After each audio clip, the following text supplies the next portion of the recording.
লেখা আছে মুসলমানের কবরও ফুল দেওয়া যায়, ওলির মাজার তো অনেক উচ্চ পর্যায়ে যায়। যারা সাধারণ মুসলমান মরে তার কবরেও যদি কেউ মনে করে ফুল দিব তো দেওয়া যায়। ওরা বলবে আবার যে সহি হাদিসে আছে তো বলো, না হলে পারে আমরা এই ফতুয়ার বই মশলার বই মানবো না। তো তার আগে কথাটা বলে দিই, তোমাদের কেন্দ্রীয় নেতা রশিদ আহমদ গাঙ্গুহি তার একটা ফতুয়ার কিতাব আছে, কিতাবটার নাম হচ্ছে ফতোয়ায়ে রাশিদিয়া। তাহলে তোমার বাপের যে ফতোয়ায়ে রাশিদিয়া আছে ওটা কেন পড়ছো আর ওটা কেন মানছো? ওটা দিতে লেখা আছে যে কালো কাকের গোশ খাওয়া যায়, যা তোমরা খাচ্ছ কালো কাকের গোশ।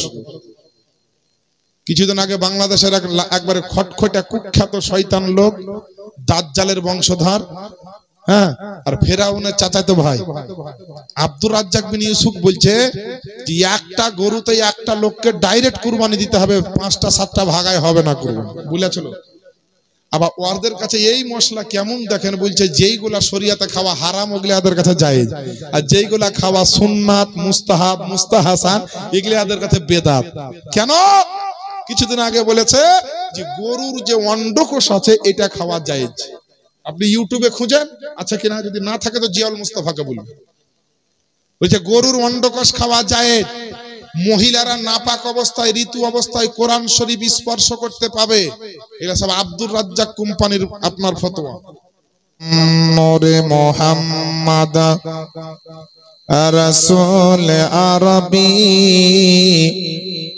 ওগো নূরে মুহাম্মদ রাসূল আরবী, নায়েবে পারওয়ার,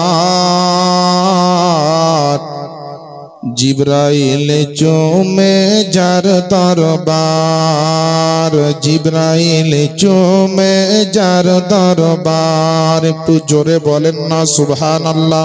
আরে নূরে মুহাম্মদ রাসূল আরবী,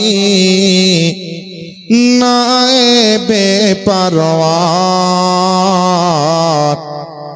জিবরাইল চুমে যার দরবার, জিবরাইল চুমে যার দরবার। লাম থেকে হয় লা ইলাহা, আর আলিফ থেকে হয় আল্লাহ, ও গো মিম থেকে হয় নামে মোহাম্মদ, যিনি রাসূল আল্লাহ।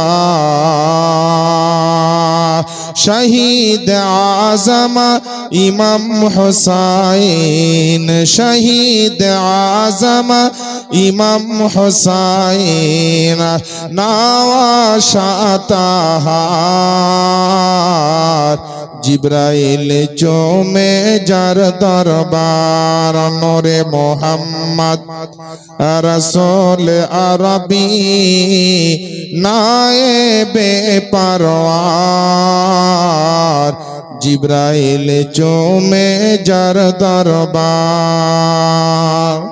আল্লাহ পাকের অটুট সংবিধান পবিত্র কোরআন শরীফ, সূরাটির নাম সূরা আল মাইদা, 6 নম্বর পারা, তার 35 নম্বর আয়াত আমি আপনাদের সম্মুখে তেলাওয়াত করেছি। রব্বে কায়নাত ঘোষণা দিচ্ছেন, ইয়া আইয়ুহাল্লাযীনা আমানুত্তাকুল্লাহ, হে ঈমানদার বিশ্বাসী বান্দা বর্গরা, তোমরা আল্লাহকে ভয় করো, ওয়াবতাগু ইলাইহিল ওয়াসিলা, এবং আল্লাহ পর্যন্ত পৌঁছানোর জন্য দুনিয়ার বুকে ওসিলার অনুসন্ধান করো, অর্থাৎ সাহায্য মাধ্যম সহযোগিতার সন্ধান করো, যে সাহায্য বা ওসিলা তোমাকে আল্লাহ পর্যন্ত পৌঁছে দিবে। একবার চিৎকার দিয়ে নবীর মোহব্বতে বলে দেন সুবহানাল্লাহ। আমার বাপজিরা ভাইরা, ওসিলার ডেফিনেশন হচ্ছে সাহায্য সহযোগিতা নেওয়া। আল্লাহ পাক নিজে পবিত্র কোরআন শরীফের সূরা আল মাইদার 35 নম্বর আয়াতে বললেন ওসিলার অনুসন্ধান করো। তাহলে এখান থেকে বোঝা গেল যে ওসিলার প্রয়োজন আছে, ওসিলার দরকার আছে, ওসিলার আমাদের আপনার খুব প্রয়োজন আছে। যদি প্রয়োজন না থাকতো কোরআন শরীফে আল্লাহ বলতেন না, কোরআনে আল্লাহ ঘোষণা দিতেন না। তো বেরাদারনে ইসলাম, আমাদের আহলে সুন্নাত ওয়াল জামাতের মানুষ সকলে আমরা আল্লাহকে মানি, নবীকে মানি, সাহাবা ইকরাম, তাবেঈন, আইম্মায়ে ইকরাম, বুজুর্গানে দ্বীন, বড় বড় আল্লাহর ওলি, পীর ও মুর্শিদ, শরীয়ত মোতাবিক যারা, তাদেরকে আমরা মানি এবং তাদেরকে অনুসরণ করি। ওলির ওসিলা, পীরের ওসিলা আমরা বিশ্বাস করি, কারণ শরীয়ত মোতাবিক পবিত্র কোরআন থেকে দলিল পাওয়া যায়। দুনিয়ার বুকে ওসিলার অনুসন্ধান করতে মহান রব্বুল আলামিন বলেছেন, মহান রব্বুল আলামিন ঘোষণা দিয়েছেন। এ বেরাদারি এক শ্রেণীর মানুষ বলতেছে দুনিয়ার বুকে আল্লাহকে ডাইরেক্ট মানো, নবীকে ডাইরেক্ট মানো, ওসিলার কোনো দরকার নাই, কোনো আল্লাহর ওলিকে মানতে হবে না, কোনো পীর ও মুর্শিদকে মানতে হবে না। আজ আপনাদেরকে বলবো আল্লাহর ওলিকে মানা চলবে কিনা, পীর ও মুর্শিদকে মানা চলবে কিনা, এবং তার পাশাপাশি মাজারে উরুস করা যাবে কিনা, মাজারের আপনার চাদর চড়া যাবে কিনা, মাজারে ফুল দেওয়া যাবে কিনা, মাজারে মানত করা চলবে কিনা, এই বিষয়গুলি একটা একটা করে আপনাদেরকে বোঝানোর চেষ্টা করব সময় মোতাবিক। বেরাদার আমার বাপজিরা ভাইয়েরা, ওসিলা ছাড়া পৃথিবীর জমিনে আপনি কেন, আমি কেন, রাজা বাদশাহ হলেও ওসিলা ছাড়া কেউ চলতে পারেনি এবং পারবে না, এটা মাথায় রাখতে হবে। কেউ আপনার বাপের ওসিলা নাই, কেউ আপনার মায়ের ওসিলা নাই, কেউ আপনার শিক্ষকের ওসিলা নাই, কেউ ছাত্রের ওসিলা নাই, কেউ গাড়ি ঘোড়ার ওসিলা নাই, কেউ ট্রেন বাসের ওসিলা নাই। এক কথায় যে কোনো কাজে ওসিলা ছাড়া আপনার সম্ভব হতে পারে না। বলবেন কেন? একটা লোক যদি কলকাতা যেতে চায় তাকে বাস ধরতে হয়, ওই বাস একটা ওসিলা, ট্রেন ধরতে হয়, ট্রেন একটা ওসিলা, চেন্নাই গেলে ট্রেন লাগবে, মুম্বাই গেলে ট্রেন লাগবে, আজমির গেলে ট্রেন লাগবে, বেরেলি শরীফ গেলে ট্রেন লাগবে। যদি ট্রেন ছাড়া হেঁটে যেতে পারে তাহলে জানবো যে ওসিলা নাইনি, বিনা ওসিলাতে চলছে। তো যে মুসলমানের আকীদা, যে সমস্ত ভাইদের আকীদা যে আমরা আল্লাহ ছাড়া অন্য কোনো ওসিলাকে মানি না, তাদেরকে বলবো তোমার বিবির কাছে, তোমার মায়ের কাছে তুমি খাবার পর্যন্ত চাইতে পাবে না। যখন খিদা লাগবে বলবে ডাইরেক্ট আল্লাহকে যে আমার গোসল করা হয়ে গেছে, আমাকে ভাত দাও। দিবে? ভাত খুলে দিবে কেউ? মা, বিবি, বোন ছাড়া দিবে না কেউ। তাহলে ভাত খাওয়ার সময় ওসিলা জায়েজ, কলকাতা যাওয়ার সময় ট্রেনে চাপার ওসিলা নামা জায়েজ, মুম্বাই দিল্লি যাওয়ার সময় ট্রেনে চাপার ওসিলা নামা জায়েজ, আর আপনার সৌদি আরবে যাওয়ার সময় জাহাজের ওসিলা নামা জায়েজ। বিভিন্ন জায়গা ভ্রমণের সময় যে যানবাহনের উপর চাপে, এই যানবাহনে চাপার ওসিলা নামাটা তখন জায়েজ। কাউকে ডায়রিয়া হলে হসপিটালে যায়, নার্সিং হোমে যায়, তো তুমি তো আল্লাহকে ডাইরেক্ট মানো, তো হসপিটালে নার্সিং হোমে ডাক্তারের ওসিলা নিতে কেন যাবে? ডাক্তারের সাহায্য সহযোগিতা নিতে কেন যাবে? প্রয়োজন হলে তুমি আল্লাহকে ডাইরেক্ট বলো যে আল্লাহ আমার ডায়রিয়া হয়েছে, ইনজেকশন পাঠাও, আল্লাহ আমার ডায়রিয়া হয়েছে, ট্যাবলেট পাঠাও, আল্লাহ আমার ডায়রিয়া হয়েছে, স্যালাইন পাঠাও, আল্লাহ আমার ডায়রিয়া হয়েছে, অমুক ওষুধটা পাঠাও। পাঠাবে না মুসলমান। তাহলে বুঝা গেল একজন রোগী অসুস্থ অবস্থায় তাকে হসপিটালে যেতে হয়, যেমন আল্লাহর ওলির দরবারে ওই মুসলমান আছে যারা আল্লাহকে মহব্বত করে, বিশ্বাস করে, যারা আল্লাহ পর্যন্ত পৌঁছাতে চায়, তারাই আল্লাহর ওলির দরবারে আসে। জোরে বলেন সুবহানাল্লাহ। সুবহানাল্লাহ। দেখেন, টাকা না চাইতেই দেখেন আপনাদের এলাকার জনপ্রিয় মানুষ এবং সুবহানাল্লাহ এই মাজারের একজন বিশিষ্ট কমিটির মধ্যে একজন, মাজারের যত কমিটি ভাই আছেন তাদের মধ্যে একজন, তিনি ক্যাপ্টেন বলা যায়, জনাব দাস্তান আলী ভাই সাহেব না চাইতে 20,000 টাকা দিয়ে পাঠিয়ে দিয়েছেন। আমি আহাদ আলী সাহাব কিবলার হাতে দিয়ে দিলাম। নারায়ে তাকবীর, নারায়ে রিসালাত, দ্বীন ইসলাম, মাসলাকে আলা হযরত, উলামায়ে আহলে সুন্নাত, ওলি কা দামান, খাজা কা দামান, রাজা কা দামান, পীর কা দামান। নারায়ে তাকবীর, নারায়ে রিসালাত। যাই হোক বেরাদার, টাকা চাইবো না, যারা দিবে তখন তাদের জন্য দোয়া হবে। তো চলেন একটু আলোচনা করি যে আল্লাহর ওলিগণ কবরে বা মাজার শরীফে তারা জীবিত না জীবিত নন, এই বিষয়টা আগে ক্লিয়ার করেন, তাহলে ভালো লাগবে শুনতে। আল্লাহর ওলির কারামাত তো বলবোই, কিন্তু তার আগে চলেন একটু ইমানে যত মোর্চা বা ভাইরাস লেগে আছে এটাকে আগে ক্লিয়ার করুন। দেখবেন বস্তা যদি আবর্জনাতে ভর্তি হয়ে থাকে তো ভালো ধান বা সরষা ভরলেও ঢুকবে না, আগে আবর্জনা বের করে ফেলতে হবে। এ বেরাদারনে ইসলাম, আগে ঈমান আকীদাকে ঠিক করুন, তাহলে পারে কিছু শুনবেন কাজে লাগবে। আর ঈমান আকীদায় যদি আপনার ভাইরাস অ্যাটাক করে থাকে, তারপরে আপনার আবর্জনা ঢুকে থাকে, ময়লা মাটি ঢুকে থাকে, তাহলে কিন্তু কাজ হবে না। আজকে আল্লাহ পাক আমাদেরকে শ্রেষ্ঠ মাখলুকাতের মধ্যে শ্রেষ্ঠ মাখলুক বানিয়েছেন, আশরাফুল মাখলুকাত আমাদেরকে বানিয়েছেন। আল্লাহ আমাদেরকে গরু ছাগল বানাননি, গাছপালা বানাননি, নদী নালা বানাননি, কীট পতঙ্গ বানাননি। আল্লাহ পাক আশরাফুল মাখলুকাত বানিয়েছে। কিন্তু আমাদের আদর্শ, আমাদের নেচার কালচার, আমাদের চরিত্র কিন্তু উত্তম জায়গায় নেই। মুসলমানের ভিতরে আদর্শের দরকার আছে, মুসলমানের ভিতরে শিক্ষার দরকার আছে। মুসলমানকে ভাবতে হবে, মরণকে নিয়ে চিন্তা করতে হবে, কবরকে নিয়ে ভাবতে হবে, শরিয়াত মোতাবিক চলতে হবে।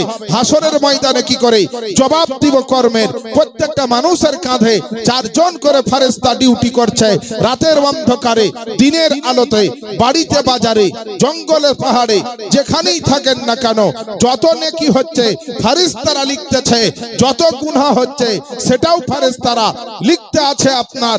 আর সমস্ত নেকি গুনার হিসাব কাল হাসরের ময়দানে হবে। জোরে বলেন না একবার সুবহানাল্লাহ। আমার বাপজিরা ভাইরা, আল্লাহর ওলির মাজার শরীফে, আল্লাহর ওলি তো আল্লাহর ওলি কেতাবে লিখছে যে একজন মুমিন মুসলমান কবরে গিয়ে মিশিয়ে যান না, সে জীবিত থাকেন। জোরে বলেন। একজন মুমিন মুসলমান কবরে গিয়ে তার বডি মাটিতে পুরো খেলে না, জীবিত থাকে। একজন মুমিন তার রূহ যে কোনো জায়গায় যেতে পারে। কিভাবে যাবে, কবে কবে যাবে? কিতাবে লেখা আছে জুমার দিনে যাবে, শবে বরাতের রাত্রিতে যাবে। তারপরে কি বলা হয়েছে? ইয়াউমুল জাইজা, ঈদের দিনে যে রাত্রি, মানে সকালে ঈদ হবে তার আগে যে রাত্রি, এটাকে ইয়াউমুল জাইজা বলা হয়। এই আপনার সুবহানাল্লাহ, এই ধরনের কয়েকটা বিশিষ্ট রাত আছে। শবে বরাতের রাত, জুমার রাত, ওই আপনার ঈদের দিন আগে রাত, আরাফাতের রাত্রি, এইভাবে করতে করতে কয়েকটা রাত্রি আছে। ওই রাত্রিগুলিতে বেরাদারানে ইসলাম বলা হয়েছে যে সুবহানাল্লাহ, ওই রূহগুলা নিজের নিজের বাড়ি পর্যন্ত যায়। এবার আপনারা বলেন, যারা রূহ, যদি মুসলমানের রূহ বাড়ি যেতে পারে, মুসলমানের রূহ ঘরে যেতে পারে, তো যারা আল্লাহর ওলি, আল্লাহ ওয়ালা, আল্লাহর প্রেমিক, আল্লাহর চাহানেওয়ালা, আল্লাহর পেয়ারা মাহবুব বান্দা, তারা যেতে পারে কি পারে না? আল্লাহর ওলি সম্পর্কে মহান রব্বুল আলামিন পবিত্র কোরআন শরীফ তো আপনার 11 নম্বর পারা, সূরাটির নাম সূরা ইউনূস, 62 নম্বর আয়াত, আল্লাহ পাক ঘোষণা দিচ্ছেন, আলা ইন্না আউলিয়া আল্লাহি লা খাউফুন আলাইহিম ওয়ালা হুম ইয়াহজানুন। সাবধান হয়ে যাও, নিশ্চয়ই যারা আল্লাহর ওলি তাদের দুনিয়াতে কোনো ভয় নাই এবং আখিরাতে তারা কোনো চিন্তিত নন। এখান থেকে আল্লাহ পরিষ্কার করে দিলেন, সাইনবোর্ড লাগিয়ে দিলেন, ঘোষণা করে দিলেন, ডিক্লার করে দিলেন যে আল্লাহর ওলি যারা হয়, আল্লাহ ওয়ালা যারা হয়, শরীয়ত মোতাবিক আল্লাহর ওলি, তাদের পৃথিবীতেও ভয় নাই, কাল আখিরাতের জন্য তাদের চিন্তা নাই। ওই আল্লাহর ওলির মাজারে আপনারা এসেছেন। আহলে সুন্নাত ওয়াল জামাতের লোক আমরা, শরীয়ত মোতাবিক আমাদের আকীদা, হাদিস ও কোরআন মোতাবিক আকীদা, আবু বকর সিদ্দিকের আকীদা, উমর উসমান আলীদের আকীদা, সাহাবায়ে কেরামদের আকীদা। আল্লাহ ওয়ালা কবরে মরে না, কবরে জীবিত থাকে, আর কবর থেকে তাদের রূহ মুবারক যে কোনো জায়গাতে সে আপনার যেতে পারে। আজ আমরা বড় ভাগ্যবান, আমরা আল্লাহর ওলিকে মানি, আল্লাহর ওলির উরুসকে মানি, আল্লাহর ওলির পীর মুর্শিদকে মানি, আল্লাহ ওয়ালাদেরকে মানি, এখনো মাজারকে মানি, ওসিলাকে মানি, দরুদকে মানি, সালামকে মানি, শবে বরাতকে মানি, শবে কদরকে মানি, শবে মেরাজকে মানি। আপনার সুবহানাল্লাহ, নবীর শরিয়াত মোতাবিক অর্থাৎ ইসলামের শরিয়াত মোতাবিক যেইগুলা মানা যাবে ওইগুলা সুন্নি মুসলমান আমরা মানি। জোরে একবার আল্লাহ শুকরিয়া আদায় করে বলি আলহামদুলিল্লাহ। আমার বাপজিরা ভাইরা, চলেন এবার একটু আলোচনা করি যে আল্লাহর ওলি কাকে বলা হয়। যারা দেখবেন সত্যিকারী শরীয়ত মোতাবিক আল্লাহর ওলি, তাদেরকে দেখবেন তাদের নূরানি চেহারা দেখলে আল্লাহকে স্মরণ চলে আসবে। আমরা ওই খিচড়ি খাওয়া গাঁজাখোর পীর মানি না, এটাও শুনে রাখেন। যে পীরের নামাজ নাই, রোজা নাই, মেয়ে ছেলের সেবা নিতে ভালোবাসে, যে এলাকা যায় সে এলাকাতে একটা দুটা করে বিয়ে করে, ওরকম পীর সাহেবকে আমরা মানি না। আমরা মাসলাকে আলা হযরতের ব্যক্তি, আমরা আহলে সুন্নাত ওয়াল জামাতের লোক। আমরা ওই পীরকে মানি যেই পীরের মধ্যে চারটা শর্ত পাওয়া যায়। চারটা শর্তের মধ্যে একটা শর্ত না থাকলে সে পীর হবে না। কথা বুঝতে পারলেন? শর্ত অনুযায়ী যারা পীর, শরিয়ত মোতাবেক যারা পীর, ওই পীরকে মানি। এখানে শাহ সুফি আকবর আলী রহমাতুল্লাহ আলাইহির দরবারে উরুসে বসেছেন। আল্লাহর ওলিদের কেমন পাওয়ার জানেন? খাজা গরিব নওয়াজ সম্পর্কে আজকে বক্তব্য দেব আপনাদের, শুনবেন তো? হিন্দেল ওলি খাজায়ে খাজগান খাজা আজমিরি সঞ্জারি আলাইহি রহমাত ওয়া রিদওয়ান, তিনি কত বড় আল্লাহর ওলি সেইটা আজকে আপনাদেরকে শোনাবো। যাদের খাওয়া দাওয়া এটা সেটা সব কমপ্লিট, তাদেরকে অনুরোধ করব যে আপনারা একটু বসে যান। আর দাস্তান আলী ভাই সাহেব কই? ওয়াজ শুনবেন না নাকি? তাড়াতাড়ি আসেন, আমিও তাড়াতাড়ি ছেড়ে দেবো কিন্তু। হ্যাঁ, এতক্ষণ খিচুড়ি খাওয়ালেন, আর যাদের খাওয়া হয়েছে বসেন। না খেয়েও যদি আল্লাহর ওলির দরবারে বসেন, আরে পেটের খাবার কম খান, রুহের খাবার বেশি দেন। পেটের খাবার দোকানে পাওয়া যায়, হোটেলে পাওয়া যায়, বাড়িতে পাওয়া যায়, বাজারে পাওয়া যায়, কিন্তু রুহের খাবার বাড়িতে দোকানে মাখানে পাবেন না। রুহের খাবার যদি নিতে হয় তো আপনাকে আল্লাহর ওলির দরবারে আসতে হবে। আল্লাহর ওলির দরবারে এখনো আপনার রুহের খাবার পাওয়া যাবে। আমার বাপজিরা ভাইরা, আল্লাহ পাকের নবীর যারা আশিক প্রেমিক হয়ে দুনিয়ার বুকে সুন্নাত মোতাবেক চলেছে এবং আল্লাহর ওলি হয়ে গিয়েছে, আল্লাহর ওলি আমার খাজা গরিব নওয়াজ ছোট্ট অবস্থাতে তার আব্বা জান যখন ইন্তেকাল করে গেল, যখন তার সংসারের সমস্ত দায় দায়িত্ব আপনার খাজা বাবার উপরে পড়ে গেল, খাজা পাকের উপরে যখন আপনার পড়ে গেল, খাজা পাকের একটা আপেলের বাগান ছিল, ওই সঞ্জার শহরে তিনি আপেলের বাগানে কাজ করতেছেন। আর ওই রাস্তা দিয়ে, ওই বাগানের পাশ দিয়ে একজন আল্লাহর ওলি হযরতে ইব্রাহিম কান্দুজি রহমাতুল্লাহি আলাইহি, তিনি আপনার রাস্তা দিয়ে হেঁটে আসছেন। পৃথিবীর মানুষ মুসলমান শুনে রাখবেন, আপনার একজন লেবারকে চিনতে পারে, একজন আলেম আর একজন আলেমকে বুঝতে পারে, একজন মাস্টার আর একজন মাস্টারকে চিনতে পারে, লোহার হলে লোহা সম্পর্কে জ্ঞান রাখা, রাজমিস্ত্রি হলে রড সিমেন্ট ইট বালি পাথর সম্পর্কে আপনার জ্ঞান রাখা। তেমনি মুসলমান, যদি আপনার কোনো স্বর্ণকারের সামনে সোনাকে রাখা হয়, ওই স্বর্ণকার আপনার সোনা সম্পর্কে আপনাকে বলে দিবে। আপনার যেই বিষয়ে পারদর্শী সে আপনার সেই বিষয়ে চিনতে পারবে, জানতে পারবে। তো দুনিয়ার বুকে একজন খাঁটি আল্লাহর ওলিকে সাধারণ মানুষ চিনতে পারবে না, বরং একজন আল্লাহর ওলিকে আর একজন আল্লাহওয়ালা চিনবেন। এ মুসলমান বাপজিরা ভাইরা, আল্লাহর ওলি ইব্রাহিম কান্দুজি রহমাতুল্লাহি আলাইহি ওই রাস্তা দিয়ে আপনার চলে আসতেছেন। আমার খাজা পাকের যেমনই আপনার বাগানের পাশ দিয়ে যাচ্ছেন, একটা এমন খুশবু পাচ্ছেন, একটা বেলায়াতের খুশবু পাচ্ছেন, একটা বেলায়াতের আপনার সেন্ট এবং সুগ্রান পাচ্ছেন। আল্লাহর ওলি ওই জায়গাতে আপনার দাঁড়িয়ে গেল, আর দাঁড়ানোর পরে এদিকে ওদিকে লক্ষ্য করতে লাগলো যে কোথা থেকে খবরটা আসছে, খুশবুটা আসছে। এক পা দুই পা করে আপনার রাস্তার নিচ দিয়ে যেতে লাগলো, দেখলো একটা আপেলের বিরাট বড় বাগান। ওই আপেলের বাগানের মেন গেটে একটা বাচ্চা ছেলে 10 থেকে 12 বছর বা 14 বছর বয়সের একটা বাচ্চা দাঁড়িয়ে আছে। আল্লাহর ওলিরা কারো আপনার চেহারা দেখে বিচার করে না, কারো আপনার পকেটে টাকা পয়সা দেখে আপনার বিচার করে না। আল্লাহর ওলি ইব্রাহিম কান্দুজি যেমনই আপনার খাজা পাকের চেহারাতে তাকিয়ে যায়, তার কপালে আপনার দেখছে, তার নসিবটাতে আপনার কি লেখা আছে আপনার দেখছে। পৃথিবীর জমিনে আপনার কপালে কি লেখা আছে আপনি জানেন না, আমিও জানি না। কপালের নসিবের খবর কিন্তু কেউ দিতে পারে না। পৃথিবীর জমিনে কম্পিউটারে সব খবর দিতে পারে, সোশ্যাল মিডিয়াতে সব খবর দিতে পারে, ইন্টারনেটে আপনাকে সব খবর দিতে পারে, গুগল সার্চ করলে অনেক কিছু আপনার খবর পাওয়া যেতে পারে। পৃথিবীর বুকে সমস্ত যদি আপনার কম্পিউটারকে একত্রিত করা হয়, গুগলকে যদি 1000 বার সার্চ করা যায়, তারপরে আপনার ইন্টারনেটকে যদি ব্যবহার করা যায়, সারা দুনিয়ার সমস্ত কিছু জানতে পারলে পারাও একটা মানুষের কপালে আপনার কি লেখা আছে, একটা মানুষের নসিবে আপনার কি লেখা আছে, তকদিরনামাতে আপনার আল্লাহ কি লিখে রেখেছে, এই খবর কিন্তু কেউ দিতে পারে না। কিন্তু আল্লাহ পাকের দেওয়া ইন্টারনেট যাদের কাছে আছে, আল্লাহর দেওয়া যাদের কাছে সোশ্যাল মিডিয়া আছে, আল্লাহর দেওয়া যাদের কাছে আপনার সুবহানাল্লাহ কম্পিউটার আছে, আল্লাহ পাকের ওলিগণ আপনার বলে দিবে খাজা পাকের দিকে যেমনই তাকিয়ে দেখা যায়, খাজা পাকের কপাল দিয়ে যেন নূর চমকাচ্ছে, কারণ খাজা পাক হচ্ছে আমার নবীজির বংশের একজন আওলাদ। খাজা পাককে নবী বংশের আওলাদ, নবীর আওলাদ জান্নাতি ফুল, আলে রাসূল জান্নাতি ফুল, নবীর আওলাদে রাসূলের মধ্যে তিনি একজন। যত নবীর আওলাদ দুনিয়াতে এসেছেন তার মধ্যে খাজা পাক একজন।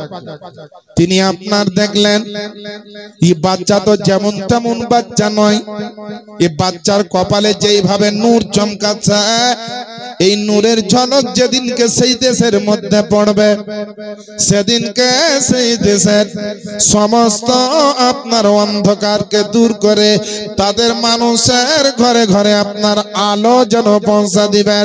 আল্লাহ আল্লাহ, এখনো খাজা পাকের চাহনেওয়ালা, এ আপনার ওলির চাহনেওয়ালা, আল্লাহ ওয়ালাদের প্রেম মোহব্বত করনেওয়ালা আপনাদেরকে বলতে চাই, ইব্রাহিম কান্দুজি রহমাতুল্লাহ আলাইহি গেলেন, যাওয়ার পরে জিজ্ঞেস করলেন বাবা তোমার নাম কি?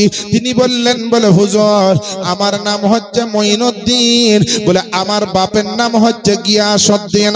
আল্লাহ পাকের ওলি ইব্রাহিম কান্দুজি রহমাতুল্লাহ আলাইহি খাজা পাকের সামনে দেখতে দেখতে আপনার যেন খিদার টাইম হয়ে গেছে, বলছে বাবারে শোনো না শোনো, আমার ব্যাগের মধ্যে পুটলিতে রুটি ভরা আছে, বের করো। ইব্রাহিম কান্দুজি রহমাতুল্লাহ আলাইহির ব্যাগ থেকে আপনার পুটলি থেকে রুটি বের করা হলো, দুইটা রুটির টুকরা নিয়ে আপনার তিনি আপনার খেতে আরম্ভ করলেন। খাজা পাক আপনার জওয়ান বাচ্চা ছেলে, এই বাচ্চা ছেলে আপনার চুপচাপ বসে বসে দেখছেন, রুটি চিবিয়ে খেতে খেতে খেতে খেতে খেতে ইব্রাহিম কান্দুজি রহমাতুল্লাহ আলাইহি বিখ্যাত একজন আল্লাহর ওলি, তিনি আপনার মুখের ভিতর থেকে ওই চিবানো রুটি এক টুকরো রুটির একটা অংশ বের করে আমার খাজা পাককে বলছেন বেটা একটু মুখটা খোলো না, আর যেমনই মুখটা খুলে দিয়েছে ওই রুটি চিবানোর অংশটা আমার খাজা পাকের মুখে দিয়ে দিয়েছে, আর যেমনই মুখের মধ্যে দেওয়া সঙ্গে সঙ্গে আপনার বিসমিল্লাহ পড়ে আপনার চিবিয়ে নিয়ে গিলে নিল। কিতাবের মধ্যে লেখা, কিতাবের রাইটার্স আপনার লিখতেছে যে খাজা পাক বর্ণনা করতেছে যে আপনার যেমনই ওই রুটিটা পেটের মধ্যে যাওয়া, পেটের মধ্যে যেন একটা ঝড় উঠে পড়ল, পেটের মধ্যে দিলের মধ্যে সিনার মধ্যে একটা তুফান উঠে পড়ল, বলে আমি ভারত আপনার সানজার শহরে দাঁড়িয়ে আছে, কিন্তু বাগানে দাঁড়িয়ে দাঁড়িয়ে আমি আল্লাহ পাকের পবিত্র ঘর কাবা বাইতুল্লাহ দেখতে পাচ্ছি। তো বেরাদার, আজকে নবীর আওলাদের ওয়াজ শুনছেন খাজা পাকে, তো খাজা পাকের আগে খাজার বাপের কথা শোনা দরকার, খাজার নানার কথা শোনা দরকার। তো নবী পাক সাহেবে লাউলাক তিনি যখন দুনিয়াতে এসেছিলেন তো কি ঘটেছিল জানেন? আপনারা কোন নবীর উম্মত আগে শুনে? আপনাদের আমাদের অহংকার করা দরকার, ফখর করা দরকার, গর্ব করা দরকার, উন্নত মানের হয়ে যাওয়া দরকার। আমরা যে নবীর উম্মত, এ নবী যে সে নবী নয়। বড় লোকের বাড়িতে বাচ্চার জন্ম হলে 2-4খান গাড়ি আছে, আত্মীয় স্বজন আছে, ফুলের মালা আছে, মিষ্টির হাঁড়ি আছে।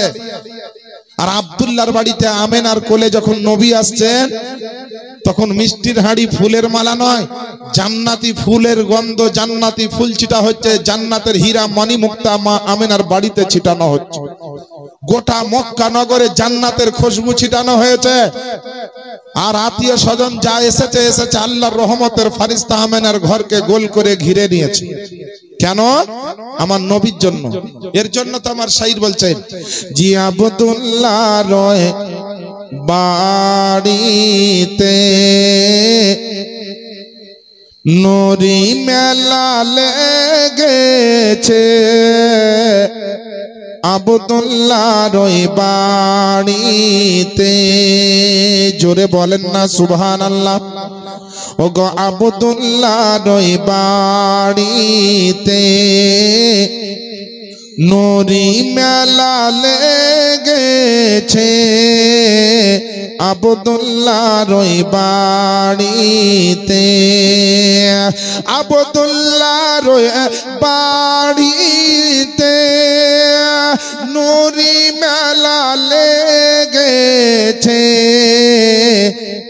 আরে দলে দলে চারিধারে ফারেশতারা ঘুরিছে আব্দুল্লাহর ওই বাড়িতে।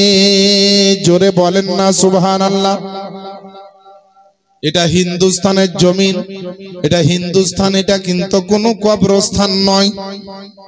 আপনারা সব জিন্দা মানুষ আছেন, মুর্দা কিন্তু নয়। আপনারা নবী বিরোধী অলি বিরোধী লোক নয়, আপনারা আল্লাহর অলি ভক্ত, নবী ভক্ত। জোরে বলেন না সুবহানাল্লাহ। পিছনকার লোকগুলা খুব চালাক, বুঝে অলরেডি তো দূরে বসেছি, মৌলবি যেন বুঝতেই না পারে, মিছামিছি ঠোঁট লড়াবো ভাবছে বলছে, কিন্তু সবার কাঁধে ফারেস্তা আছে, বলছেন কি বলছেন না, লিখছে। হ্যাঁ, একটু জোরে বলেন না সুবহানাল্লাহ। আরে চলো যাব মদিনাতে দয়ার নবীর দেশেতে। চলো যাব মদিনাতে, আরে চলো যাব মদিনাতে দয়ার নবীর দেশেতে। আরে মদিনাতে কাবার কাবা, আরে মদিনাতে কাবার কাবা।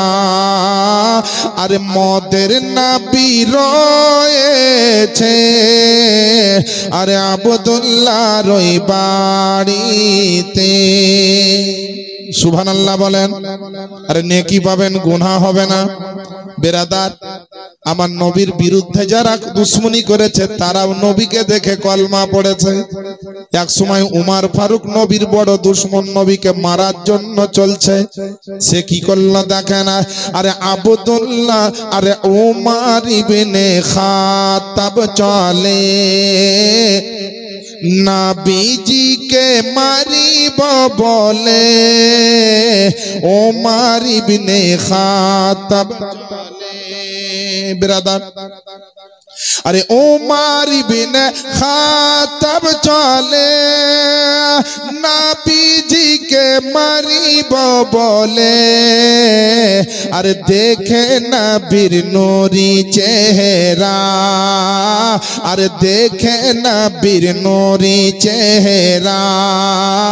আরে উমর কলমা পড়েছে আব্দুল্লাহর ওই বাড়িতে, আব্দুল্লাহর ওই বাড়িতে নুরি মেলা লেগেছে আব্দুল্লাহর ওই বাড়িতে।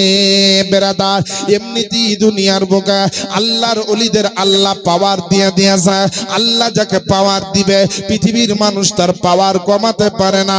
পৃথিবীতে অনেক মানুষ আছে, একটা বাপের বেটা যারা 10টা আছে, একটা মানুষের আপনার 5টা সন্তান আছে। যেমন 5টা সন্তান একই রকম হয় না, ক্ষমতা, টাকা পয়সা, ধন দৌলত সবার কিন্তু একই হয় না। এক বাপের বেটা যদি একরকম অবস্থা না হয়, তো আল্লাহ পাক যাদেরকে পৃথিবীর জমিনে আল্লাহ পাক যাদেরকে উচ্চ মাকাম দিয়ে দিবে, আল্লাহ পাক কিছু মানুষের উপর মেহেরবানি করেছে, আল্লাহ পাক কোন মানুষের উপরে দয়া করেছে। কারণ আল্লাহ হচ্ছেন রহমান ও রহিম। আল্লাহ তো বলছেন মুমিন মুসলমান হলে আল্লাহ পাক তাদের কাছে রহমত পৌঁছে দেয়। কারণ কোরআন তার আপনার সাক্ষী দেয়। উঠিয়ে দেখুন 8ম নাম্বার পারা, সূরাটির নাম সূরা আল আরাফ, আয়াত নাম্বার হচ্ছে 56। আল্লাহ পাক ঘোষণা দিচ্ছেন, ইন্না ইন্না রাহমাতাল্লাহি করিবুম মিনাল মুহসিনিন, নিশ্চয় মুমিনদের নিকটে রয়েছে আল্লাহ পাকের রহমত। এ মুসলমান, যদি রহমত নিতে চাও, যদি আপনার বরকত নিতে চাও, আল্লাহর দয়া অনুগ্রহ যদি পেতে চাও, দুনিয়ার বুকে তুমি মুমিন মুসলমান হয়ে যাও। আজকে যেমন পৃথিবীর জমিনে মোবাইল রিচার্জ যদি তোমার ঠিক থাকে, জমিনে যেখানেই থাকো না কেন, সরকার তো আপনার স্যাটেলাইটের মাধ্যমে তোমার কাছে ইন্টারনেট যেমন পৌঁছে যায়, নেটওয়ার্ক যেমন তোমার কাছে পৌঁছে যায়। ইমানের ব্যাটারি যদি চার্জ থাকে, ইমানে যদি তোমার রিচার্জ থাকে, তুমি যেখানেই যাও না কেন আল্লাহ পাক তোমার কাছে রহমত পৌঁছে দিবে, তোমার বাড়িতে আল্লাহ বরকত দিয়ে দিবে। বলার উদ্দেশ্য হচ্ছে বেরাদারনে ইসলাম, দুনিয়াতে আল্লাহ পাক যাদেরকে মেহেরবানি করেছে, যাদের উপরে আল্লাহ দয়া করেছে, তাদেরকে আল্লাহ পাক নিজের দায়িত্বে জিবরিল আমিনের মাধ্যম দিয়ে সাহায্য সহযোগিতা পাঠিয়ে দিয়েছে। তার মধ্যে আল্লাহর ওলিগণ, যেমন বড় বড় আল্লাহ বালাগণ, যেমন ভারতবর্ষের জমিনে সবচাইতে বড় আল্লাহর ওলি আমার খাজা গরিব নওয়াজ রহমাতুল্লাহি আলাইহি, তিনি বর্ণনা করছেন যে ইব্রাহিম কামদুজি রহমাতুল্লাহ আলাইহির মুখের চিবানো রুটিটা যেমনই পেটের মধ্যে গেছে, আমার পেটে যেন আপনার দিলের মধ্যে একটা ঝড় তুফান উঠে পড়ল। আর আমি আপনার সঞ্জার শহরে আমার বাপের আপেলের বাগানে দাঁড়িয়ে দাঁড়িয়ে আমি যেন আমার কপালের চোখ দিয়ে যেন আমি মক্কার কাবা দেখতে পাচ্ছি। খাজা পাক এমন বড় আল্লাহর ওলি, যেই খাজা পাককে আপনার আমরা আপনি আমি হিন্দুস্তানের জমিনে এমনি এমনি পাইনি। আল্লাহ পাকের নবী মুস্তাফা তিনি আপনার মদিনাতে ডাকার পরে খাজা পাককে হিন্দুস্তানের জমিনে পাঠিয়েছিল। মুসলমানের সংখ্যা তখন ছিল না, ভারতে আপনার কোরআনের চর্চা ছিল না, ভারতের জমিনে যখন আজানের শব্দ ছিল না, ভারতের জমিনে যখন ইসলামের পতাকা ছিল না, ভারতের জমিনে যখন আল্লাহ আল্লাহ বলার মতো কেউ ছিল না, আমার নবী আপনার নবী খাজা গরিব নওয়াজকে আওয়াজ দিয়ে বলে, বেটা মঈনুদ্দিন তোমাকে আর মক্কা মদিনায় থাকলে হবে না, বলে যাও যাও হিন্দুস্তানের জমিনে চলে যাও, ইসলামের ডাঙ্কাটা ওখানে বাজাও, ইসলামের পতাকা ওখানে উত্তোলন করো, মানুষকে আপনার হেদায়েতের কথাবার্তা শোনাও, হেদায়েতের কথা শোনাবে তুমি, হেদায়েত দিবেন আমার আল্লাহ পাক। খাজা গরিব নওয়াজ আমার নবী মুস্তাফার রওজাতে আপনার চোখের পানি ঝরিয়ে ঝরঝর করে কাঁদতে লেগেছে। ওগো আল্লাহ পাকের নবীজি, আমি আপনার সঞ্জর শহর থেকে কখনো মক্কাতে 1 মাস থাকে তো মদিনাতে 2 মাস থাকে, নবী গো সকাল সন্ধ্যা আপনার মাজারখানা জিয়ারত না করলে আমি মঈনুদ্দিন আমার দিলখানা সুকুন হয় না, মনে আমার শান্তি হয় না। আমি যদি হিন্দুস্তান চলে যাই আপনার রওজাখানা আর দেখতে পাবো না। আল্লাহ আল্লাহ আমার নবী মুস্তাফা ইলমে গায়বের সংবাদদাতা নবী বলছেন, বলে বেটা মঈনুদ্দিন বলে হিন্দুস্তান যাবে তুমি আপনার ইসলামের খিদমতে, যখন তোমার মদিনা দেখার ইচ্ছা হবে তো মুরাকাবায় বসে চাই নামাজে বসে তুমি মদিনার দিকে মন করে একবার স্মরণ করবে, তুমি ভারতের জমিন থেকে বসে বসে আমি নবী মুস্তাফা আমার রওজা দেখবে। কি পাওয়ার দেখি, নবী খাজা পাককে নবী পাঠিয়েছে। আর আজকে এমন মুসলমান দুনিয়াতে আছে বলছে খাজা বাবা অমুক বাবা তমুক বাবা ইয়া মানা যাবে না। হ্যাঁ, এই একটা গোপাল ভাঁড়ের মতো বক্তা উঠানি বর্ধমানের দিকে বাড়ি, কি বলছে ডাবচর না মাছচর, ওর নাম বলতে ঘৃণা লাগে বুঝলেন। ও বলছে যে পীরের মাজারে যদি মুরগি পড়ে আর ওই মুরগি বা খাসির মাংস যদি একদিকে রাখা হয় আর আর একদিকে যদি শুকুরের মাংস রাখা হয় তো জান বাঁচার জন্য আমরা শুকুরের মাংস খাবো, কিন্তু মাজারের দেওয়া মুরগির মাংস খাবো না। বলেন তোবা আস্তাগফিরুল্লাহ। ই কত বড় গাদ্দার বেঈমান দেখেন, ই কত বড় আপনার ইমান চোর ডাব চোর মাছ চোর দেখেন। বহু রকম চোর দেখেছি, কিন্তু জীবনে এরকম ধরনের বড় আপনার হিজড়ে আমার খাই ইমান চোর দেখি। ই বলছে যে শুকুরের গোশত খাবো কিন্তু মাজারের দেওয়া মুরগি খাবো না। আরে কুকুরের পেটে কি ঘি হজম হয়? সারা জিন্দেগি তো মাজারের বিরোধী করেছিস, সারা জীবন গোবর খাওয়া লোককে যদি আচমকা হালুয়া খাওয়ান তো স্বাদ পাবে? কথা বলবেন একটু। আমি কথা বলছি, আমি কাউকে পার্সোনালি বলছি না, সমাজকে উন্নয়নমূলক বার্তা দিতে চাইছি। কারণ গোবরে পোকা বুঝেন? গোবরে পোকা, তো গোবরে পোকার জন্ম কতি বলেন তো? ওই গোবরেই, সারা জীবন আর জন্ম গোবরেই, ও থাকে গোবরে, মরেও গোবরে। তো ওকে যদি এই গোবর পোকাকে যদি তোলার পরে একদম গোলাপ ফুল সাজিয়ে ওই গোলাপ ফুলের আপনার পাপড়িতে ভরে দেন, যদি ওকে জিজ্ঞেস করেন যে গোলাপ ফুলের সেন্টটা কেমন, তো বলবে গোবর গোবর। মানে গোটা জিন্দগিটাই তো গোবরে ভর্তি। আচমকা ওকে গোলাপ ফুলে দিলে ও বলবে যে গোবরেরই গন্ধ পাচ্ছি। তো বেরাদার, কিছু মুসলমান আছে ওলি বিরোধী করে, হালুয়া বিরোধী করে, মধুর বিরোধী করে, মানে নবীর যেগুলা সুন্নাত এইগুলাকে এমন এমন ভাবে বিরোধী করেছে। একে যদি আচমকা সুন্নি জামাতের ঘরে ডেকে না হালুয়া খাওয়ার, তো ইয়ার সাপোর্ট করবে না, কারণ সারা জীবন যে মুখে গোবর খেয়েছে আপনার হালুয়ার স্বাদই আপনার পাবে না। নাবির দুশ্মনী করেছে, ওলির দুশ্মনী করেছে, আরে মাজারের মুরগির মাংস এর মুখে সাপোর্ট করবে না। ওই এমন গোবরে আর জন্ম, একে গোবর খাওয়ান বলবে ভালো লাগছে, একে যদি শুকুরের গোশ খাওয়ান তো এর কাছে জায়েজ, কিন্তু মাজারের মুরগি এর কাছে জায়েজ নয়। তাহলে কত বড় আপনার খ্রিস্টানের দালাল, ওয়াহাবিদের দালাল, লামাঝাবিদের দালাল, ঈমান চোরের দালাল বেরাদার। আর আহলে সুন্নাত ওয়াল জামাত মুরগির মাংস হোক, তাবাররুক হোক, শিরনি হোক, খিচুড়ি হোক, বিরিয়ানি হোক, পোলাও হোক, জর্দা পোলাও হোক, যাই হোক আল্লাহর ওলির দরবারে এইটাকে খায় হালাল রুজি মনে করে। কারণ সারা পৃথিবীর জমিনে যদি হারাম রুজি আপনার থাকতে পারে, কিন্তু কসম খোদার করে বলি আল্লাহর ওলির দরবারে যে তাবাররুকটা দেওয়া হয়, এই তাবাররুকটার ভিতরে আল্লাহ রহমত ও বরকত দিয়ে দেয়। বলবেন কেন? আল্লাহর ওলির দরবারে যে তাবাররুক তৈরি হয়, এ তাবাররুক এমনি হয় না, ইয়াতে সব হালাল জিনিসই দেওয়া হয় এক নম্বর। আর হালাল জিনিস থেকে হালাল জিনিসই তৈরি হয়, হালাল জিনিস থেকে হারাম তৈরি হয় না, এক নম্বর পয়েন্ট। দ্বিতীয় নম্বর পয়েন্ট হচ্ছে যে তাবাররুকটাতে বরকত কেন হয়? হাদিস শরীফের মধ্যে এসেছে, আল্লাহ রাসূল বিশ্ব নবী পয়গম্বর আযম বলেন, ইবনে মাজাহ শরীফের মধ্যে হাদিসটি বর্ণিত, আল্লাহ রাসূল বলেন যে জায়গাতে বা যে জিনিসে আল্লাহ রাসূলের নাম নিয়ে নেওয়া হয়, তার উপরে আল্লাহর রহমত ও বরকত নাজিল হয়ে যায়। তো ফাতিহা পড়া হয়, সূরা ফালাক নাস পড়া হয়, চারকুল সহ সূরা ইয়াসিন রহমান দরুদ ও সালাম পাঠ করা হয়। ফাতিহা করে ওই খাবারটা আপনার শিরনি তাবাররুক হয়ে যায়। বলবেন জায়গা বিশেষে একটা জিনিসের মূল্য কিন্তু আলাদা হয়ে যায়, জায়গা বিশেষে একই জিনিস কিন্তু তার দাম, মর্যাদা, সম্মান আলাদা হয়ে যায়। এখন যদি আপনার এই গরিবাগের বাজারে চা খাই, তো আমরা সবাই একটা চেয়ার বেঞ্চিতে বসে চা খাবো, কিন্তু এখানে জালসা হচ্ছে, আপনারা নিচে বসেছেন আর জিয়াউল মুস্তাফা উপরে চেয়ারে বসেছে। তাহলে জায়গা বিশেষে মানুষ আলাদা জায়গায় পৌঁছায়।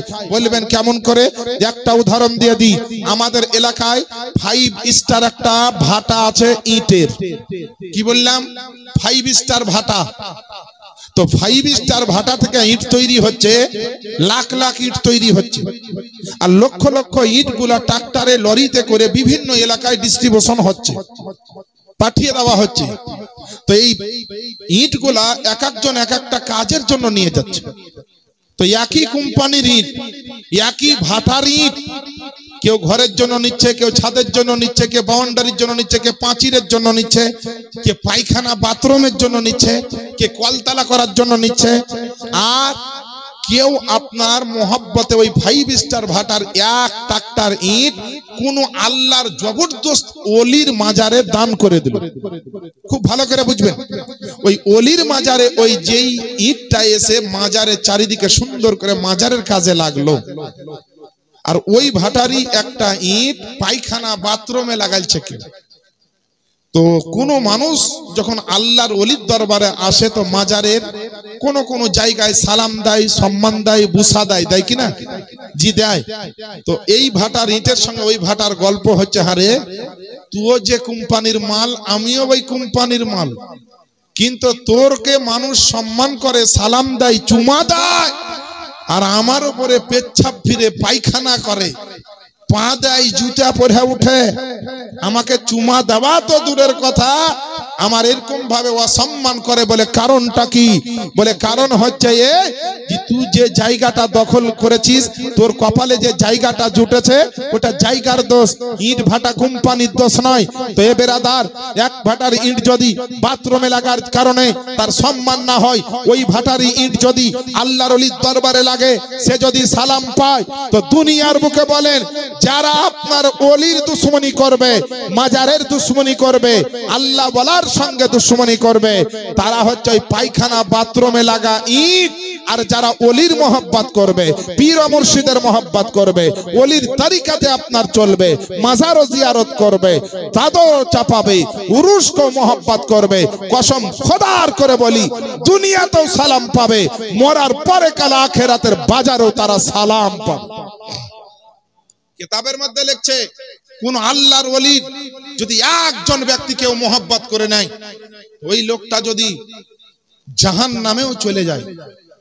কোন আল্লাহর ওলিকে মোহাব্বত করেছে কিন্তু আমল খারাপের কারণে জাহান্নামে চলে গেছে, তো আল্লাহ পাকের নবী বলছেন যে ওর গোটা শরীর জ্বলবে, পুড়ে ছাই হয়ে যাবে, কিন্তু আর চেহারাটা পুড়বে না। জিজ্ঞেস করা হলো কারণ কি? বলছে কারণ হচ্ছে গোটা শরীর পুড়বে, চেহারাটা আল্লাহ অক্ষত রাখবে। তার কারণ হচ্ছে এই যে আল্লাহর ওলিকে মোহাব্বত করেছে, ও জান্নাতে যাওয়ার আগে আল্লাহকে বলবেন, আল্লাহ আমি একবার জাহান্নামের দরজায় যেতে চাই। ও জাহান্নামের দরজায় যাবে, আর যাওয়ার পরে জাহান্নামের দিকে তাকিয়ে দেখবে যে আমাকে মোহাব্বত করা লোক কেউ জাহান্নামে আছে কি। গোটা পুড়ে যাবে কিন্তু চেহারাটা থাকবে, আর ওই চেহারা দেখে সেদিন পেহচান হয়ে যাবে, পরিচয় হয়ে যাবে, আপনার সম্পর্ক কথা মনে পড়ে যাবে। ওই ব্যক্তিকে তখন বের করে এনে আল্লাহর কাছে সুপারিশ করে ওই আল্লাহর ওলি তখন তাকে জান্নাতে নিয়ে যাবে। চিন্তা করেছে? এ হচ্ছে পাওয়ার আল্লাহর ওলি। তারপরে আর একটা কথা বলি, আল্লাহর ওলির দরবারে যারা যায় তারা তো মোহাব্বত নিয়ে যায়, সাদা দিল নিয়ে যায়, কিন্তু কিছু মানুষ আছে নেগলেক্ট করে।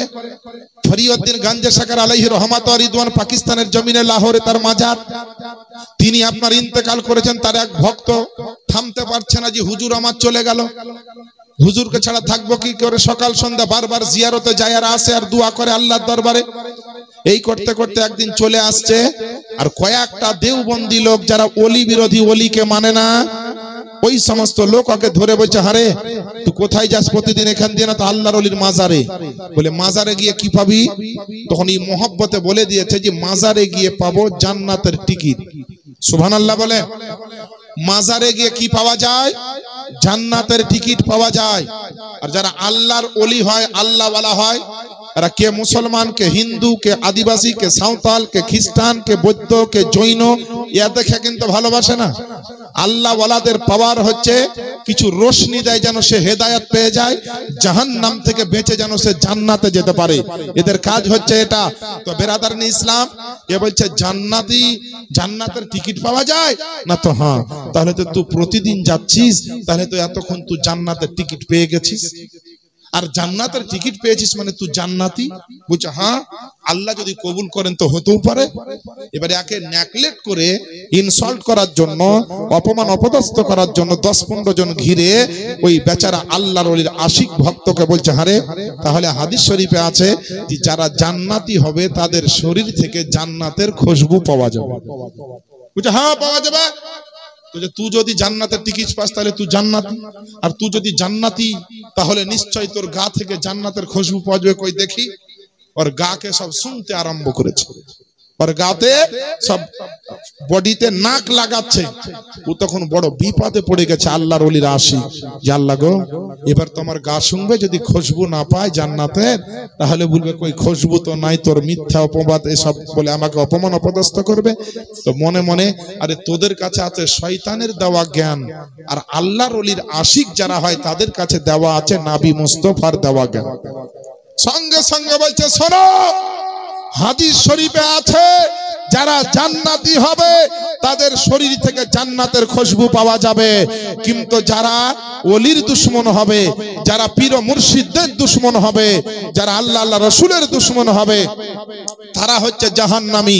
আর যারা জাহান্নামী হয়ে যাবে তারা জান্নাত তো দূরের কথা, জান্নাতের খুশবুও পাবে না। তাই আমি যদি সত্যি জান্নাতীও হই, আমার শরীরে যদি জান্নাতের খুশবুও থাকে, তোমরা ওলির দুশমন, পীরের দুশমন, আল্লাহওয়ালার দুশ্মন, আল্লাহর দুশ্মন, যার কারণে তোমরা জাহান্নামী। তোমরা জান্নাত তো পাবে না, আমার গা থেকে জান্নাতের খুশবুও পাবে।